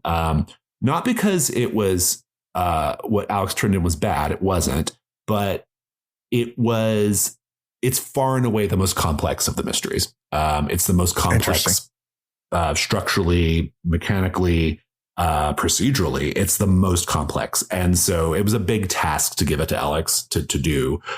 Fortunately, that was the that was third on my list of the ones I wanted to write that I didn't have time to write. So I wanted to write that one. So I had lots of ideas going into it. And so I made a lot of additions and changes to Zagreus, but the core of what Alex turned in was quite good. And even like entertained ideas that I hadn't even considered, which was really great. So you get Zagreus back from Alex, right? It needs more work than the Whisper did. It did. What is 2 things you could have told Alex that would have saved you a ton of time, right? So looking back I know exactly what, because Alex and I had this conversation. Like, I actually helped Alex through his mental logjam because I said the thing that needed to get said, which was, I think I specifically said, so Zagreus, just so the setup is important. Zagreus it's inspired by the Polybius, sort of creepypasta urban legend, this idea of a video arcade game that is that's very evil. Rare. It's evil and rare. And if you play it, you go crazy or whatever, you know? And so that's what Zagreus is inspired by. It's a video arcade game that, you know, it's connected to the underworld of death or whatever, you know, it's that whole thing. You play it and you become obsessed with death. That's the idea. So what basically, like, Alex was like in this, according to him, this 2-month like kind of mental logjam of like what to do with this mystery, because the idea is on its face cool, but it's like, what is the mystery? Like, what are the Latchkeys doing with this? Right. And I said the one literal thing that moved the process along, which was Alex was kind of stuck on like, should they be able to find the video game cabinet? Like, is it like, where is it at? Like, when should that come into play? And I was like, just give it to him in the beginning. Like, just have Zagreus be like, it's just there at the start of the mystery. They have access to it right away. And then that was like the one thing that like started the creative process again. So sometimes it's as simple as that. Right. And thank goodness, because I'm notoriously not like a feedback guy. You know, I like to just like trust the writers and the artists to do what they're going to do. And even stuff that's amazing, you're still only going to get like 2 sentences from me of like, great job. What's your PayPal? And so like, so I was really happy that we were able to work through that so quickly. There's a quick, easy solution. I am a very anxious person, especially with new things that I'm being given to do. Like, as a first time game designer, really, like, you know, relatively within a 6-month period, I'm like, oh my God, this is terrible. Everything is bad. Like, and freaking out. Then that comment nudged me in the right direction. And then I halted again. But let's stop here for just a second, right? Because this is a big deal from a creative standpoint, Alex, right? So you're log jammed, right? The dam is up. You can't get water past it.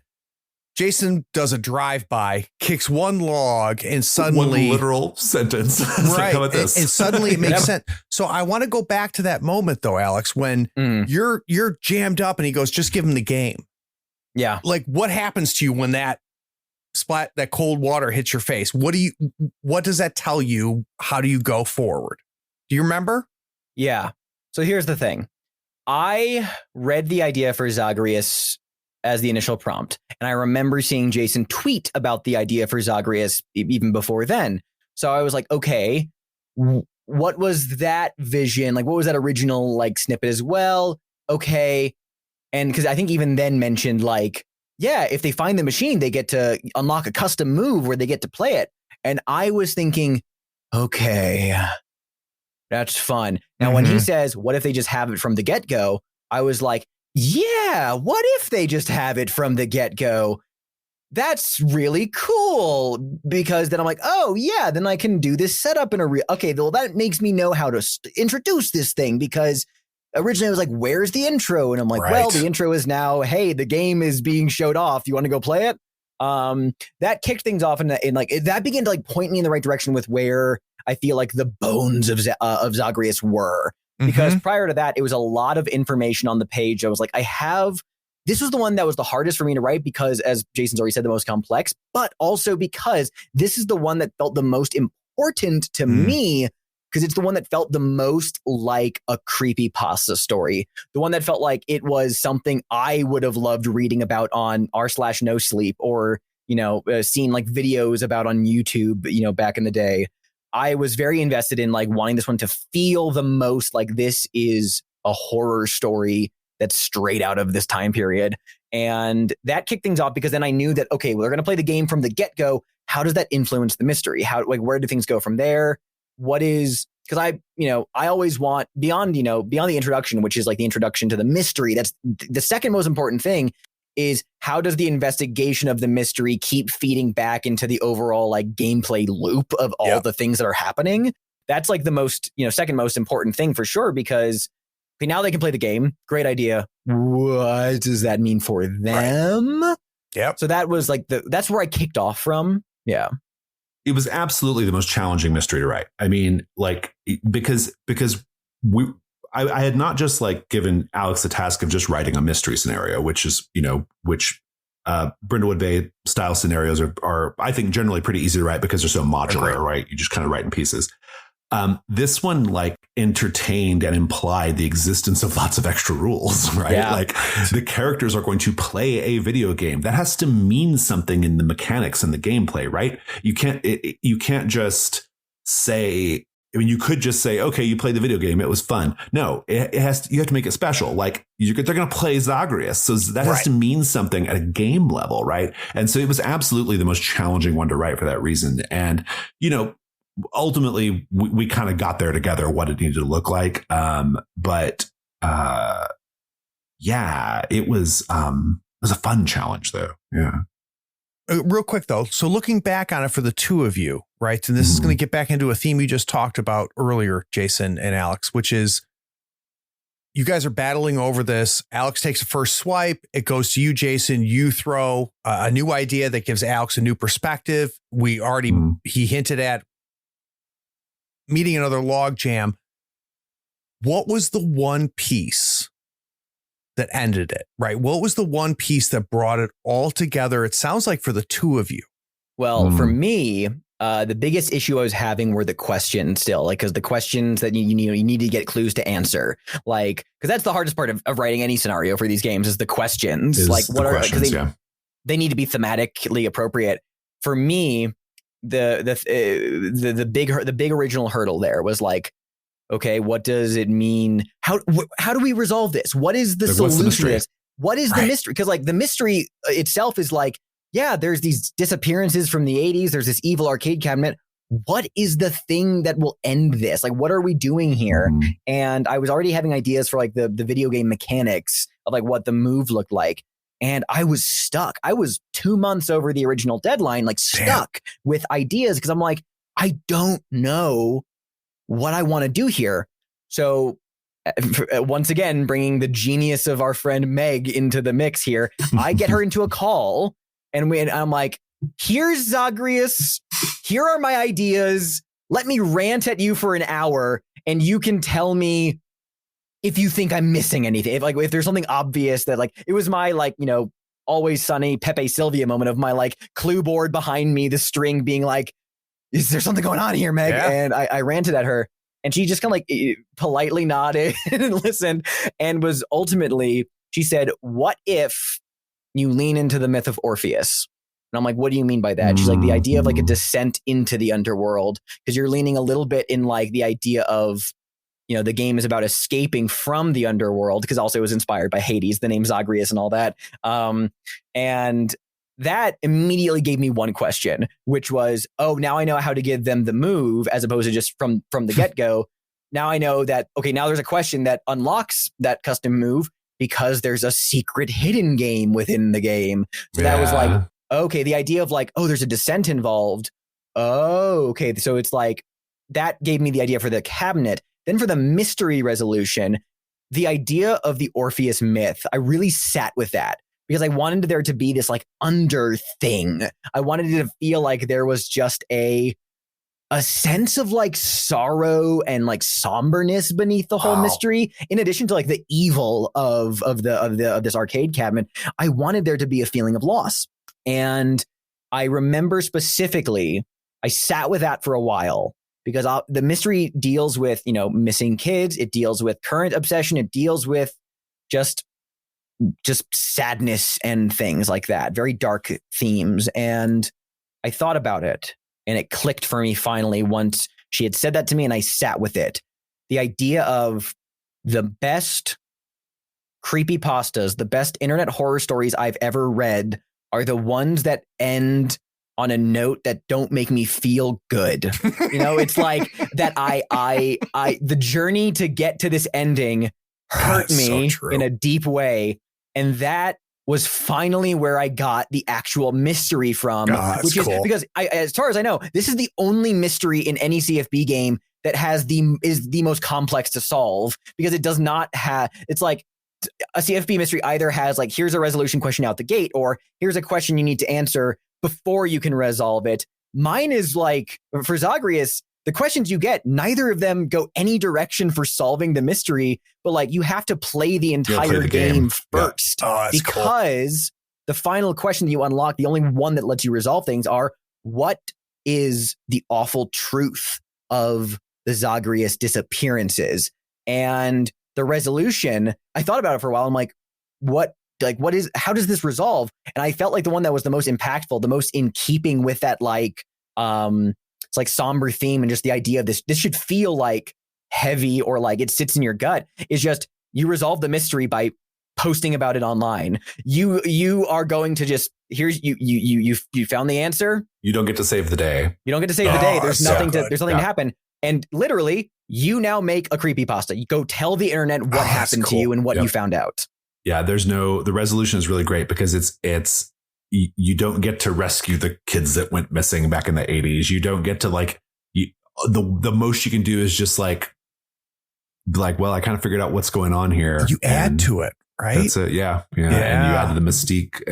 But I think what's so great about that whole process, though, is like the challenge of that particular mystery was always going to be, how do we incorporate the playing of the video game into this mystery system, and like, how do we make that part of the solution? I had no idea.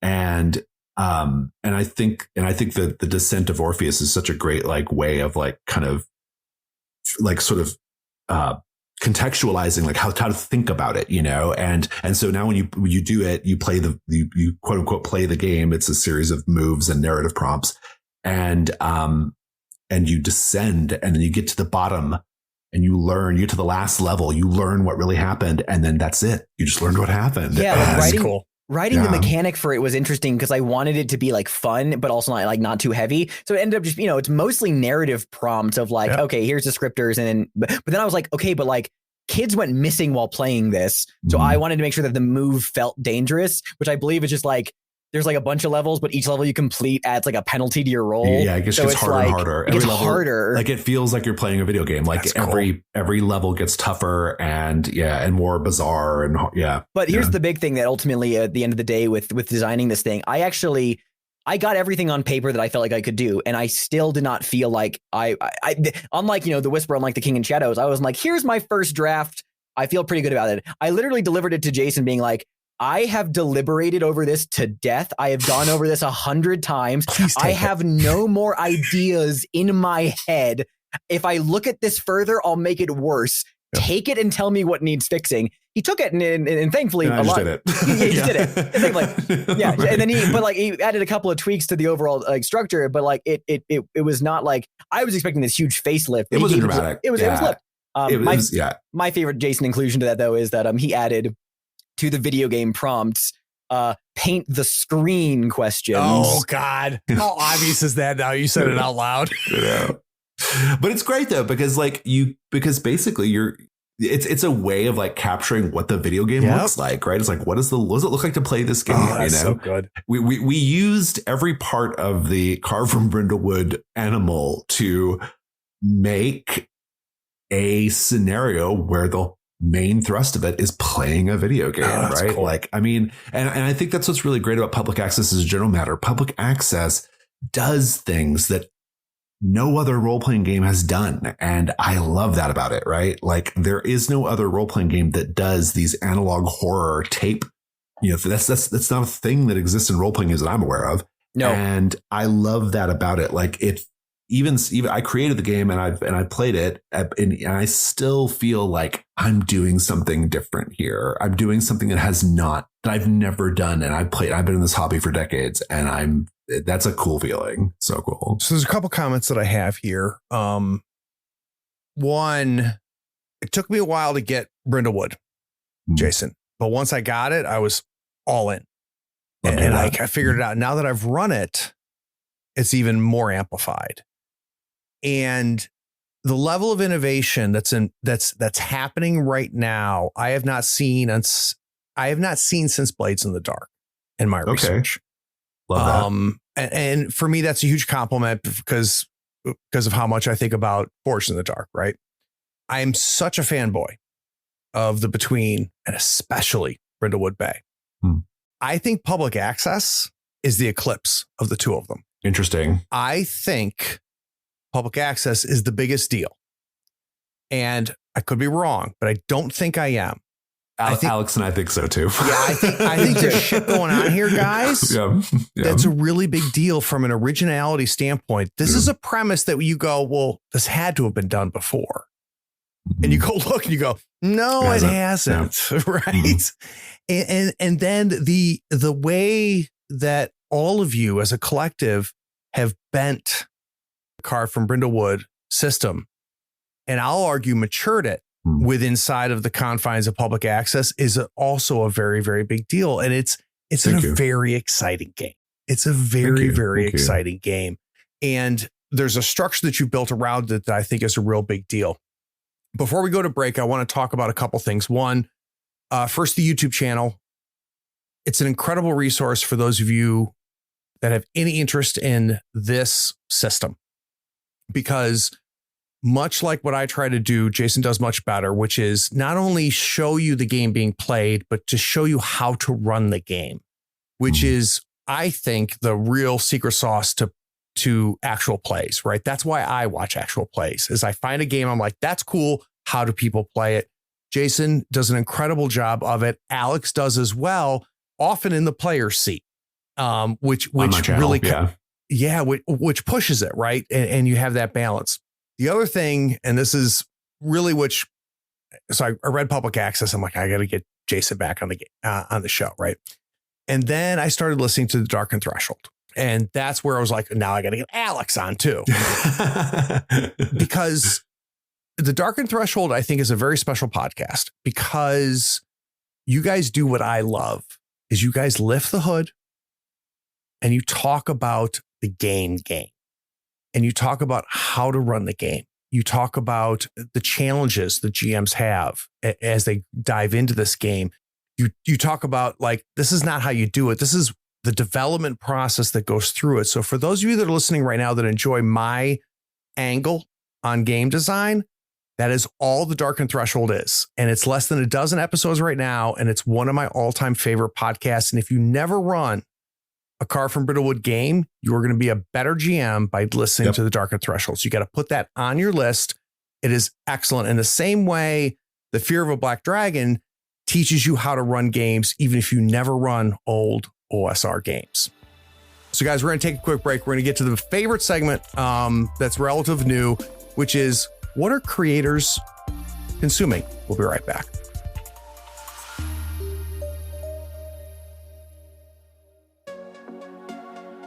Are you enjoying our long-form interviews with creatives on this podcast?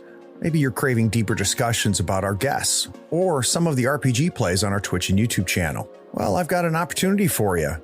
You see, Third Floor Wars now has a Patreon-only Discord server. You can join a vibrant community of like-minded enthusiasts diving deep into every episode of our RPG plays and podcast. Connect with fans, engage in spirited discussions, and unlock the behind-the-scenes insights.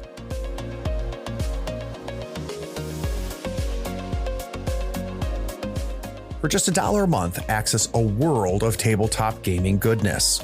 Connect with passionate gamers who share your love for the Tabletop Podcast and everything produced on the third floor.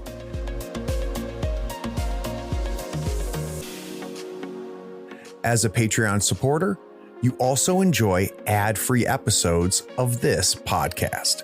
You can immerse yourselves in captivating stories and fascinating interviews without interruptions, taking your listening experience to a whole new level. By joining the Third Floor Wars Patreon community, you not only gain exclusive access to the Patreon-only Discord server, but you also support the growth of my podcast and channels. Your contributions enable me to continue creating high-quality content that entertains, educates, and upskills tabletop enthusiasts like yourself. Maybe don't wait. Join the Third Floor Wars Patreon today and unlock a world of camaraderie, discussions, and knowledge. Visit patreon.com/Third Floor Wars or check the link in the show notes and come join our community.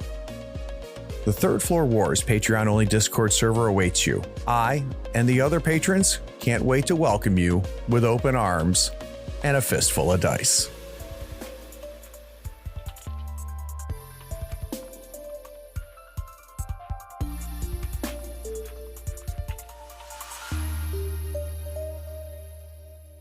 So I'm a little mad at the two of you because I'm convinced in my world of fiction that the two of you listened to my podcast religiously and then said, you know what, we're going to create this darkened threshold. Let's steal from Craig his segment at the end and let's talk about media, right? Which is not what happened, but in my fiction, that's exactly what happened. Another thing I love about the darkened threshold is at the end where the two of you basically turn each other on by saying, this is what I've been digging. This is, what I've been digging. And I've added that to my interviews as well as an entire segment now because it's incredibly insightful to learn for people who are making things, what is influencing them. So that's what I'd like to do. And we'll start with you, Alex. Is there anything recently that has gotten your hooks into you the way that Carved in Brindlewood has gotten its hooks into me, where I can't stop freaking thinking about it? Is there a book, a show, a movie that just won't let go, that is kind of taking your life over in a little in an inappropriate way? There's always something, Craig. Always. Every day of my life, there's something that I'm obsessed over. Yeah, 100%. I have a few things that I, within the last week, have deep hooks in me, and I'll happily talk about them for a second. I recently played through the game Signalis, which is a survival horror game. Came out in October of last year, and it is video game? survival. Yeah, so yeah, video game. Yeah, survival horror video game. I think it was made by like two people. It's very in the spirit of like original Resident Evil, less of the fixed camera from different angles. It's more like isometric view, but very much that you're picking up items and slots, and very classic Resident Evil. Very cosmic horror oriented. It has a lot to do with like the King in Yellow, which I'm a big fan of because of I wrote The King in Shadows, and that was huge King in Yellow vibes. But I played through that. It was very somber, very fun, really, really good gameplay. So that survival horror stuck with me. That's a game I really enjoyed. But why, Alex? What was different, right? That's not the only survival horror game you bought on Steam for $3 and then played for 5 minutes and throw away, right? This one got its hooks into you, and I want to understand why. Vibes. I mean, honestly, the vibes alone, it's a sci-fi setting. There's a lot that's left to interpretation. But honestly, just from the jump, it's there is a vibe that I was into. I started thinking, and I don't want to spoil too much for anyone who might start it, but I really just got into it. I was in the vibes, the music I was really into, the gameplay felt solid. And it was one of those survival horror games that was I never felt frustrated. I was kind of just generally unsettled the entire time. That's a hard balance. There's a twist in the game that I'm not going to spoil, but if it hadn't pulled that twist, I would not be recommending the game. Interesting. I would be like, well, that was crap. And then just put it in the bin. So that game has got its teeth in me right now. Nice. Well, it had its teeth in me right now. Couple other things I'll just throw out there. I recently played the first session of the Die RPG by Kieran Gillen because I was a huge fan of the comic. I played the tabletop game last night, or ran it, I should say. I'm having a blast with it. And it's not going to be everyone's cup of tea, but man, if you paint the scene questions, this game is that first session is 3 hours of asking those, and it's great. And I had a great time with that. So that has its hooks in me because it's very much about digging into like the characters and like peeling back layers. And the prep is so easy because you know the characters so well from the jump. That's a very fun game. And then the premise is great, right? Born from the comic book. How does it feel mechanically for you though, Alex?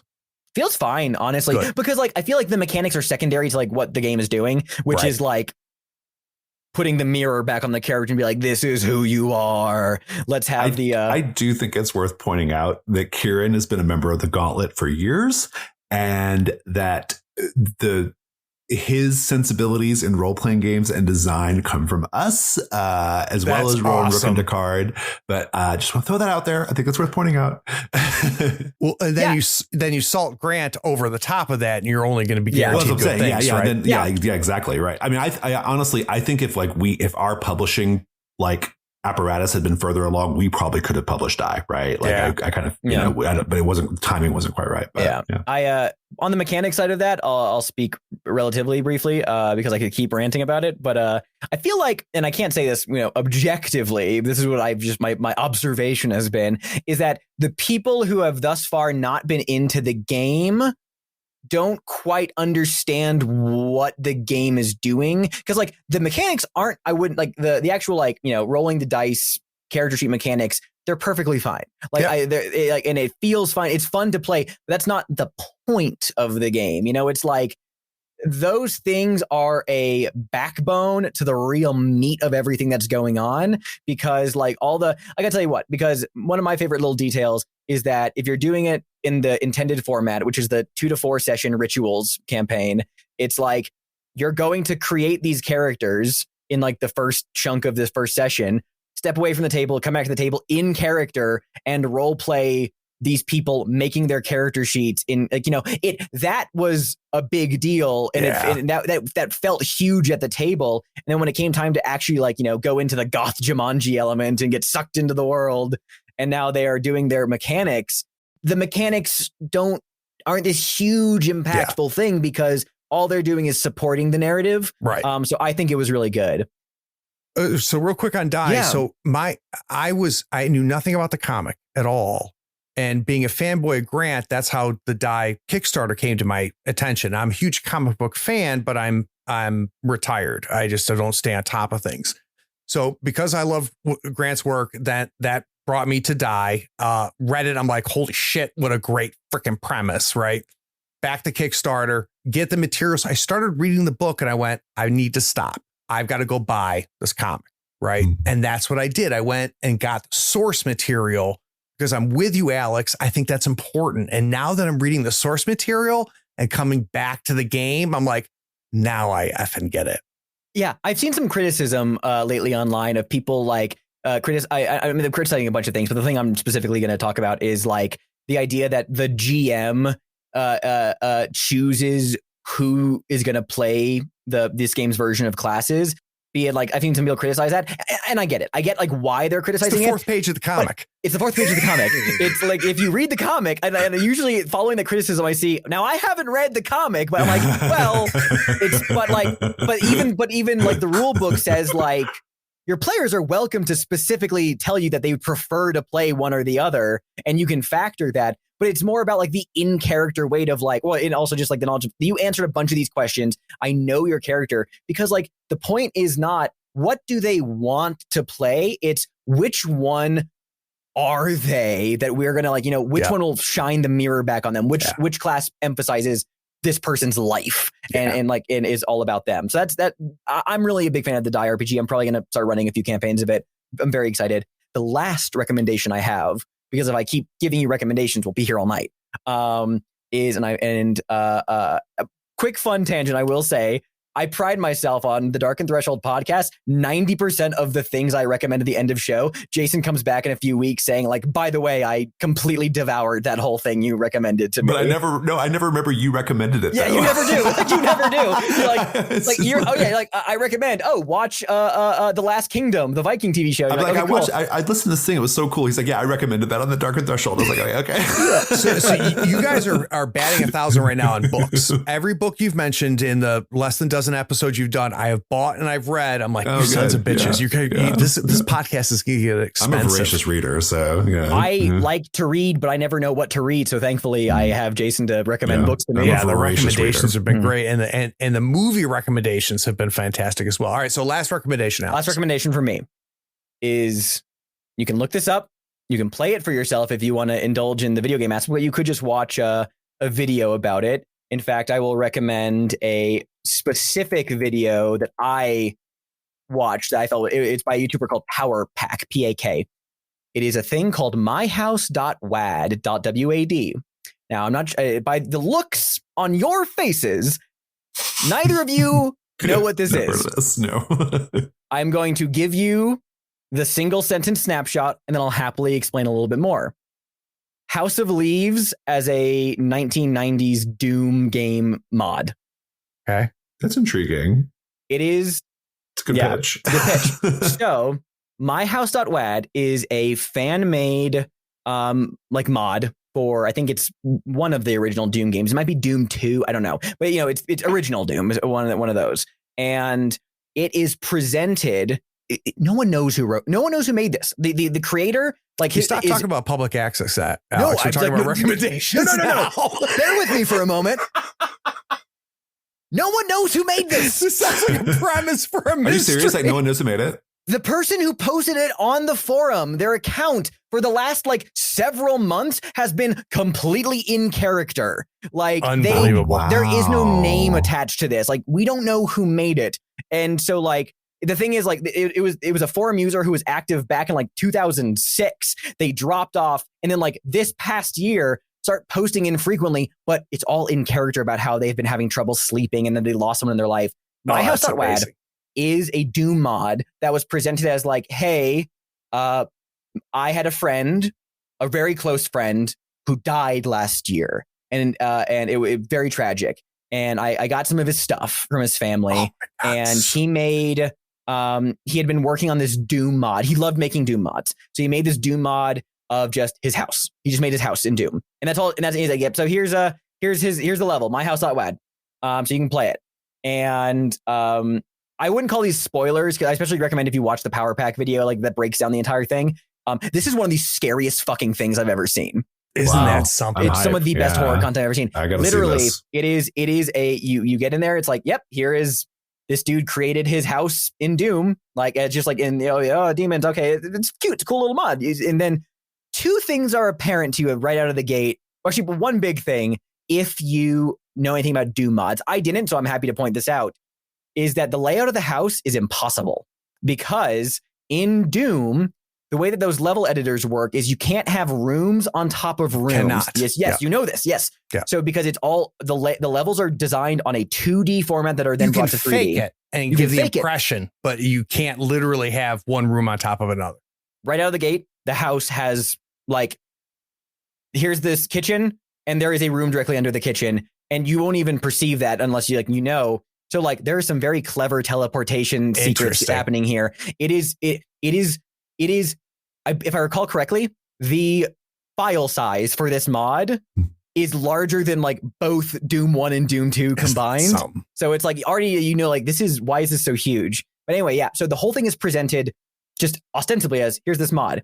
But if you get in there, there's a lot that's weird and not adding up. And then supplementally, the author posted a link to a Google Drive folder, which includes journal entries, which are dream logs, but also this thing is completely inspired by House of Leaves, to the point it actually includes a section from House of Leaves in there. For anyone who's familiar with House of Leaves, the Navidson record, there is a specific part of it's the 7-minute hallway, which is this long, impossible, dark hallway. And then some dude ends up exploring it, and it's this whole laid out thing.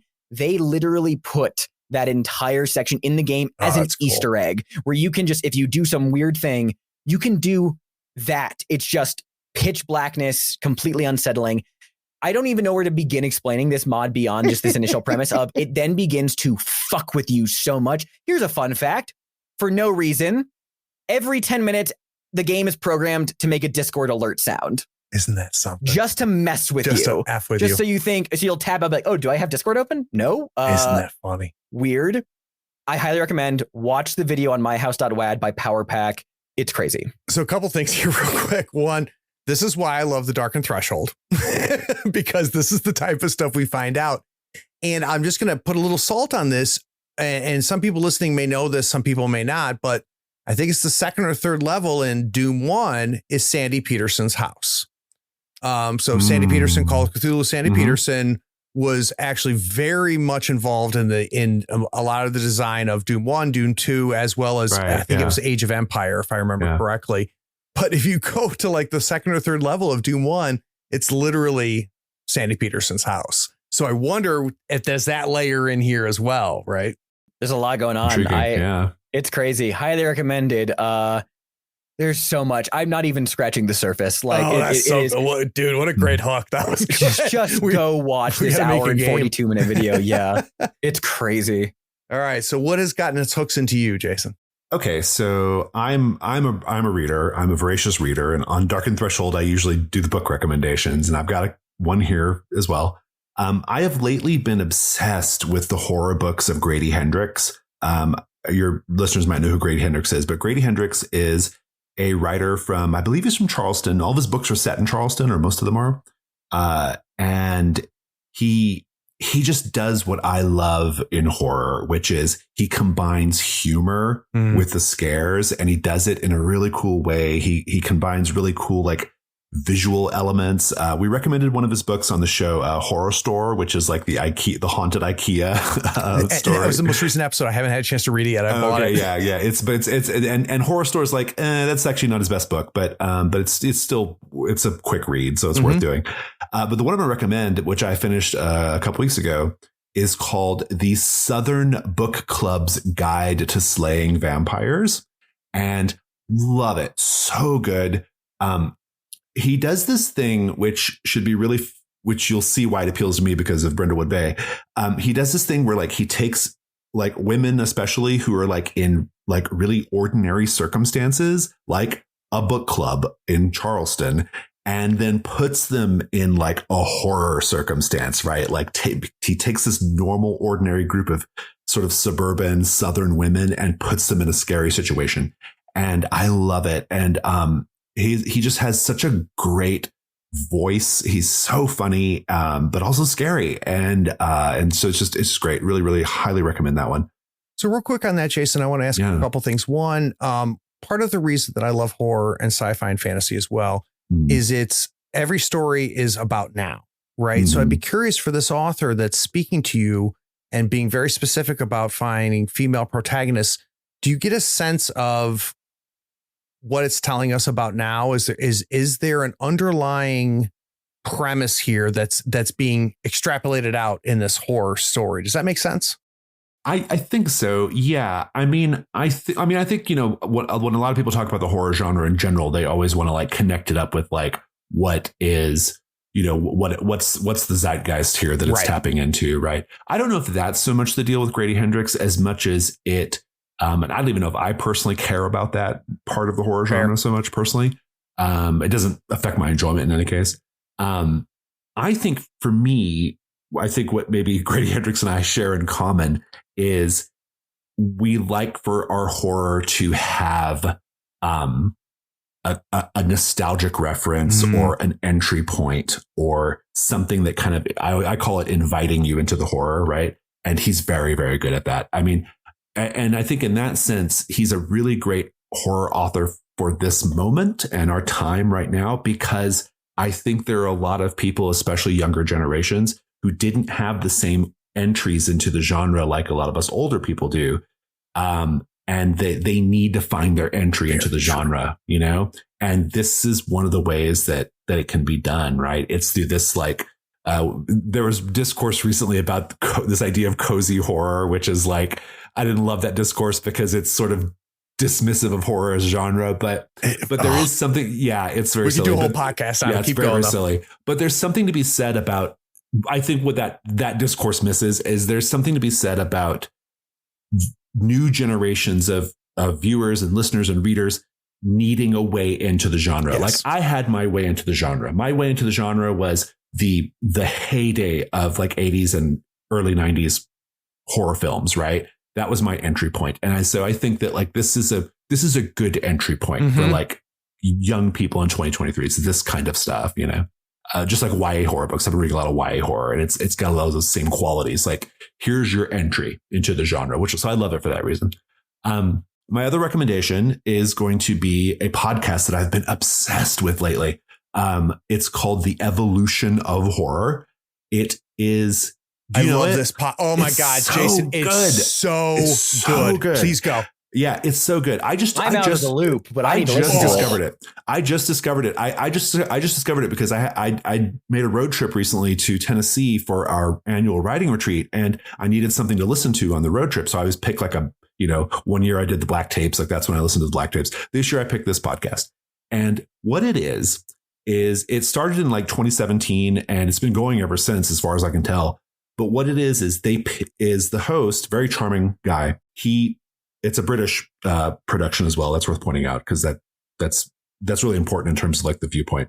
But what they do is they take the horror movie genre and they break it down by subgenre. Yeah. And then they do like 15 to 18 episodes showing how that subgenre developed.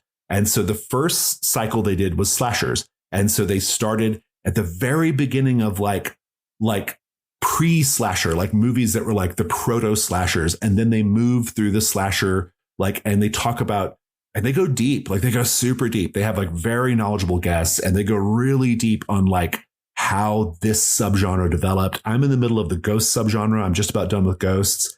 And I think the next one is maybe vampires. I'm not sure, but I haven't gotten that far. Yeah. But like, it's so good. Like you want just like incredibly intelligent, incredibly nuanced and satisfying discussions about horror movies. Like there's nothing beats this show. It is like top notch. God, I'm smoking what you're growing so hard here, Jason, because like they started the trunk, and the trunk is not where you thought it was. Right. Like I thought I knew where slasher started. Right. God, was I wrong? They go deep. Right. Oh, yeah. And then they consider angles you hadn't considered, which is so great. Then they follow branches that I had not even considered. Yep. And it's smart.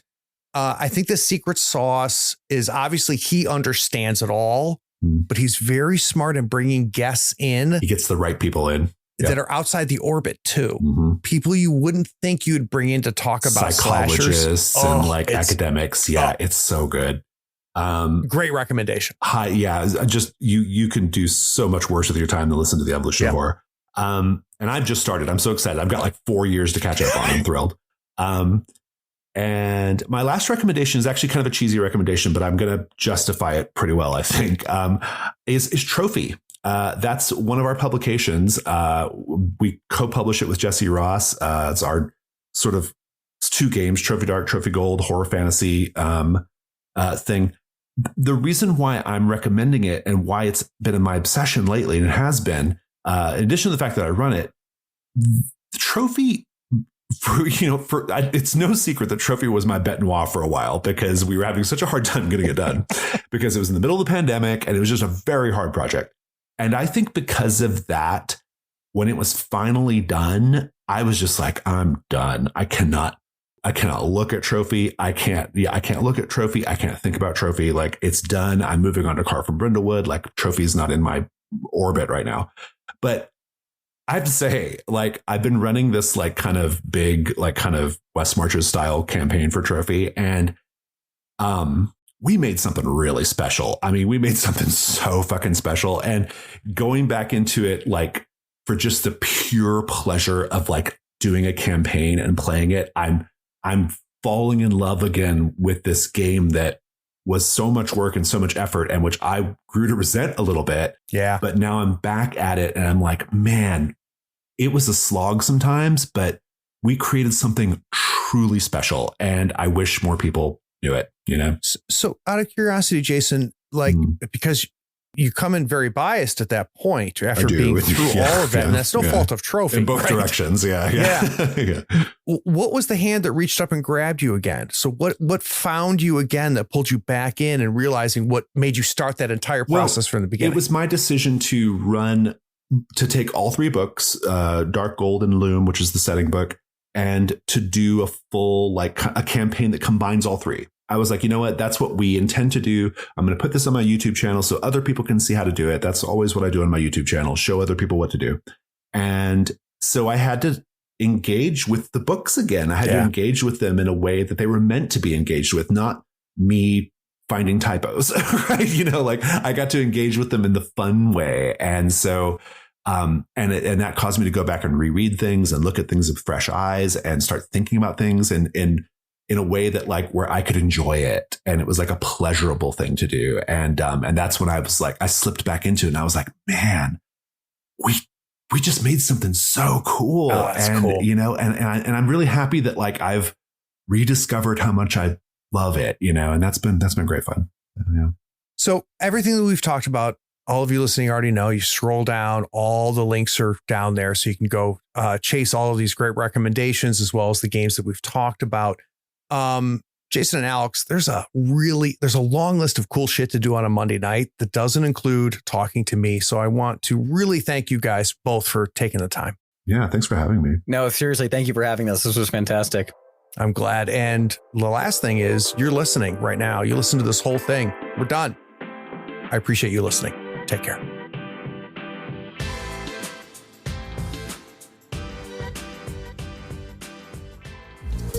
We hope you enjoyed this episode. Subscribe to Tabletop Talk and share it with your friends. Check out our content on YouTube and Twitch. Follow us on Twitter and Facebook and stay updated on everything coming from Third Floor. All the links are in the show notes. Take care, floorheads.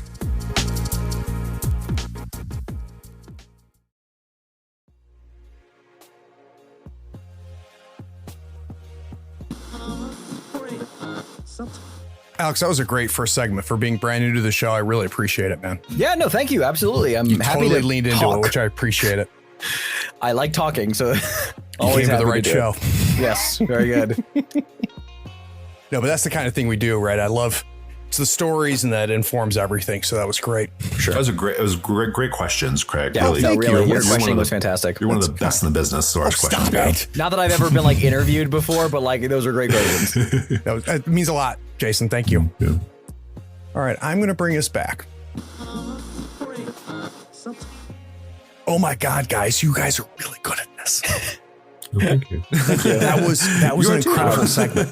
That was an incredible segment. That was great. I will throw out there. Alex and I like, are talkers. So we are talkers. You get a couple of talkers. We and, are talkers. We'll talk. I'm very happy to hear your thoughts about public access as being such a game changer. We have some things on the slate for next year that I'm insanely excited for. Yeah, it's all up and up and up. Yeah, like every crack at I think there's a true every CFP crack at game it. changer coming out next year. I'm very excited. Yeah. every Which means you crack at it guys we will come get, back on, right? We're doing But yeah. like public access allowed me to understand Brindlewood Bay. So I struggled with Brindlewood Bay. Like I got it, but I have this weird process before I can run a game. I have to envision the game. I have to see me doing it. And I was there with Brindlewood Bay. I bought public access and I started reading it, and then it allowed me to go back to Brindlewood Bay. I'm like, now it all makes sense. That was how Dungeon World and Apocalypse World were for me.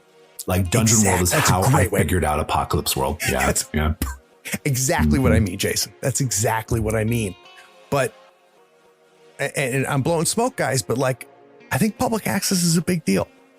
Like, Yeah, I think I we agree, privately believe that's true as well. But I think Silversus is gonna be even Silversus bigger. is So, like, huge. like I feel like every game is just building on it, cool. you know. So I'm thrilled. I mean, you so know. for the sake of time, we're already at 2 hours. I'm dropping the Dark and Threshold segment. I want to go right into what are you guys grooving on. I think we've touched on it enough. Are you guys okay with that? That's Yeah. fine by me. Yeah, that, yeah. yeah. Okay. Yeah, because we're right at 2 hours right now. And this segment usually takes 20, 30 minutes. And I want to be respective of your time.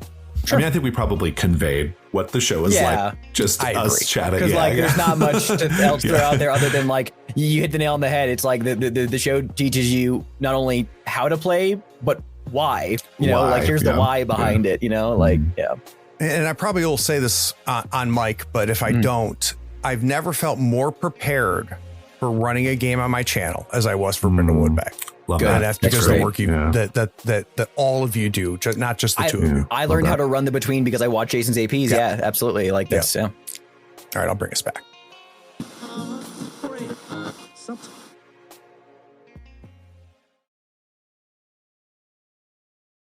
Oh, hey, are you still here? Wow.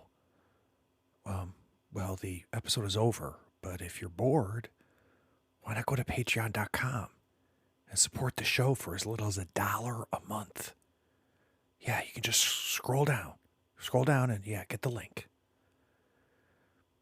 It's Patreon that makes this and all of our other content possible. Don't you want to join the other floorheads on the Patreon Discord? Anyway, thanks for sticking around. Take care. Bye.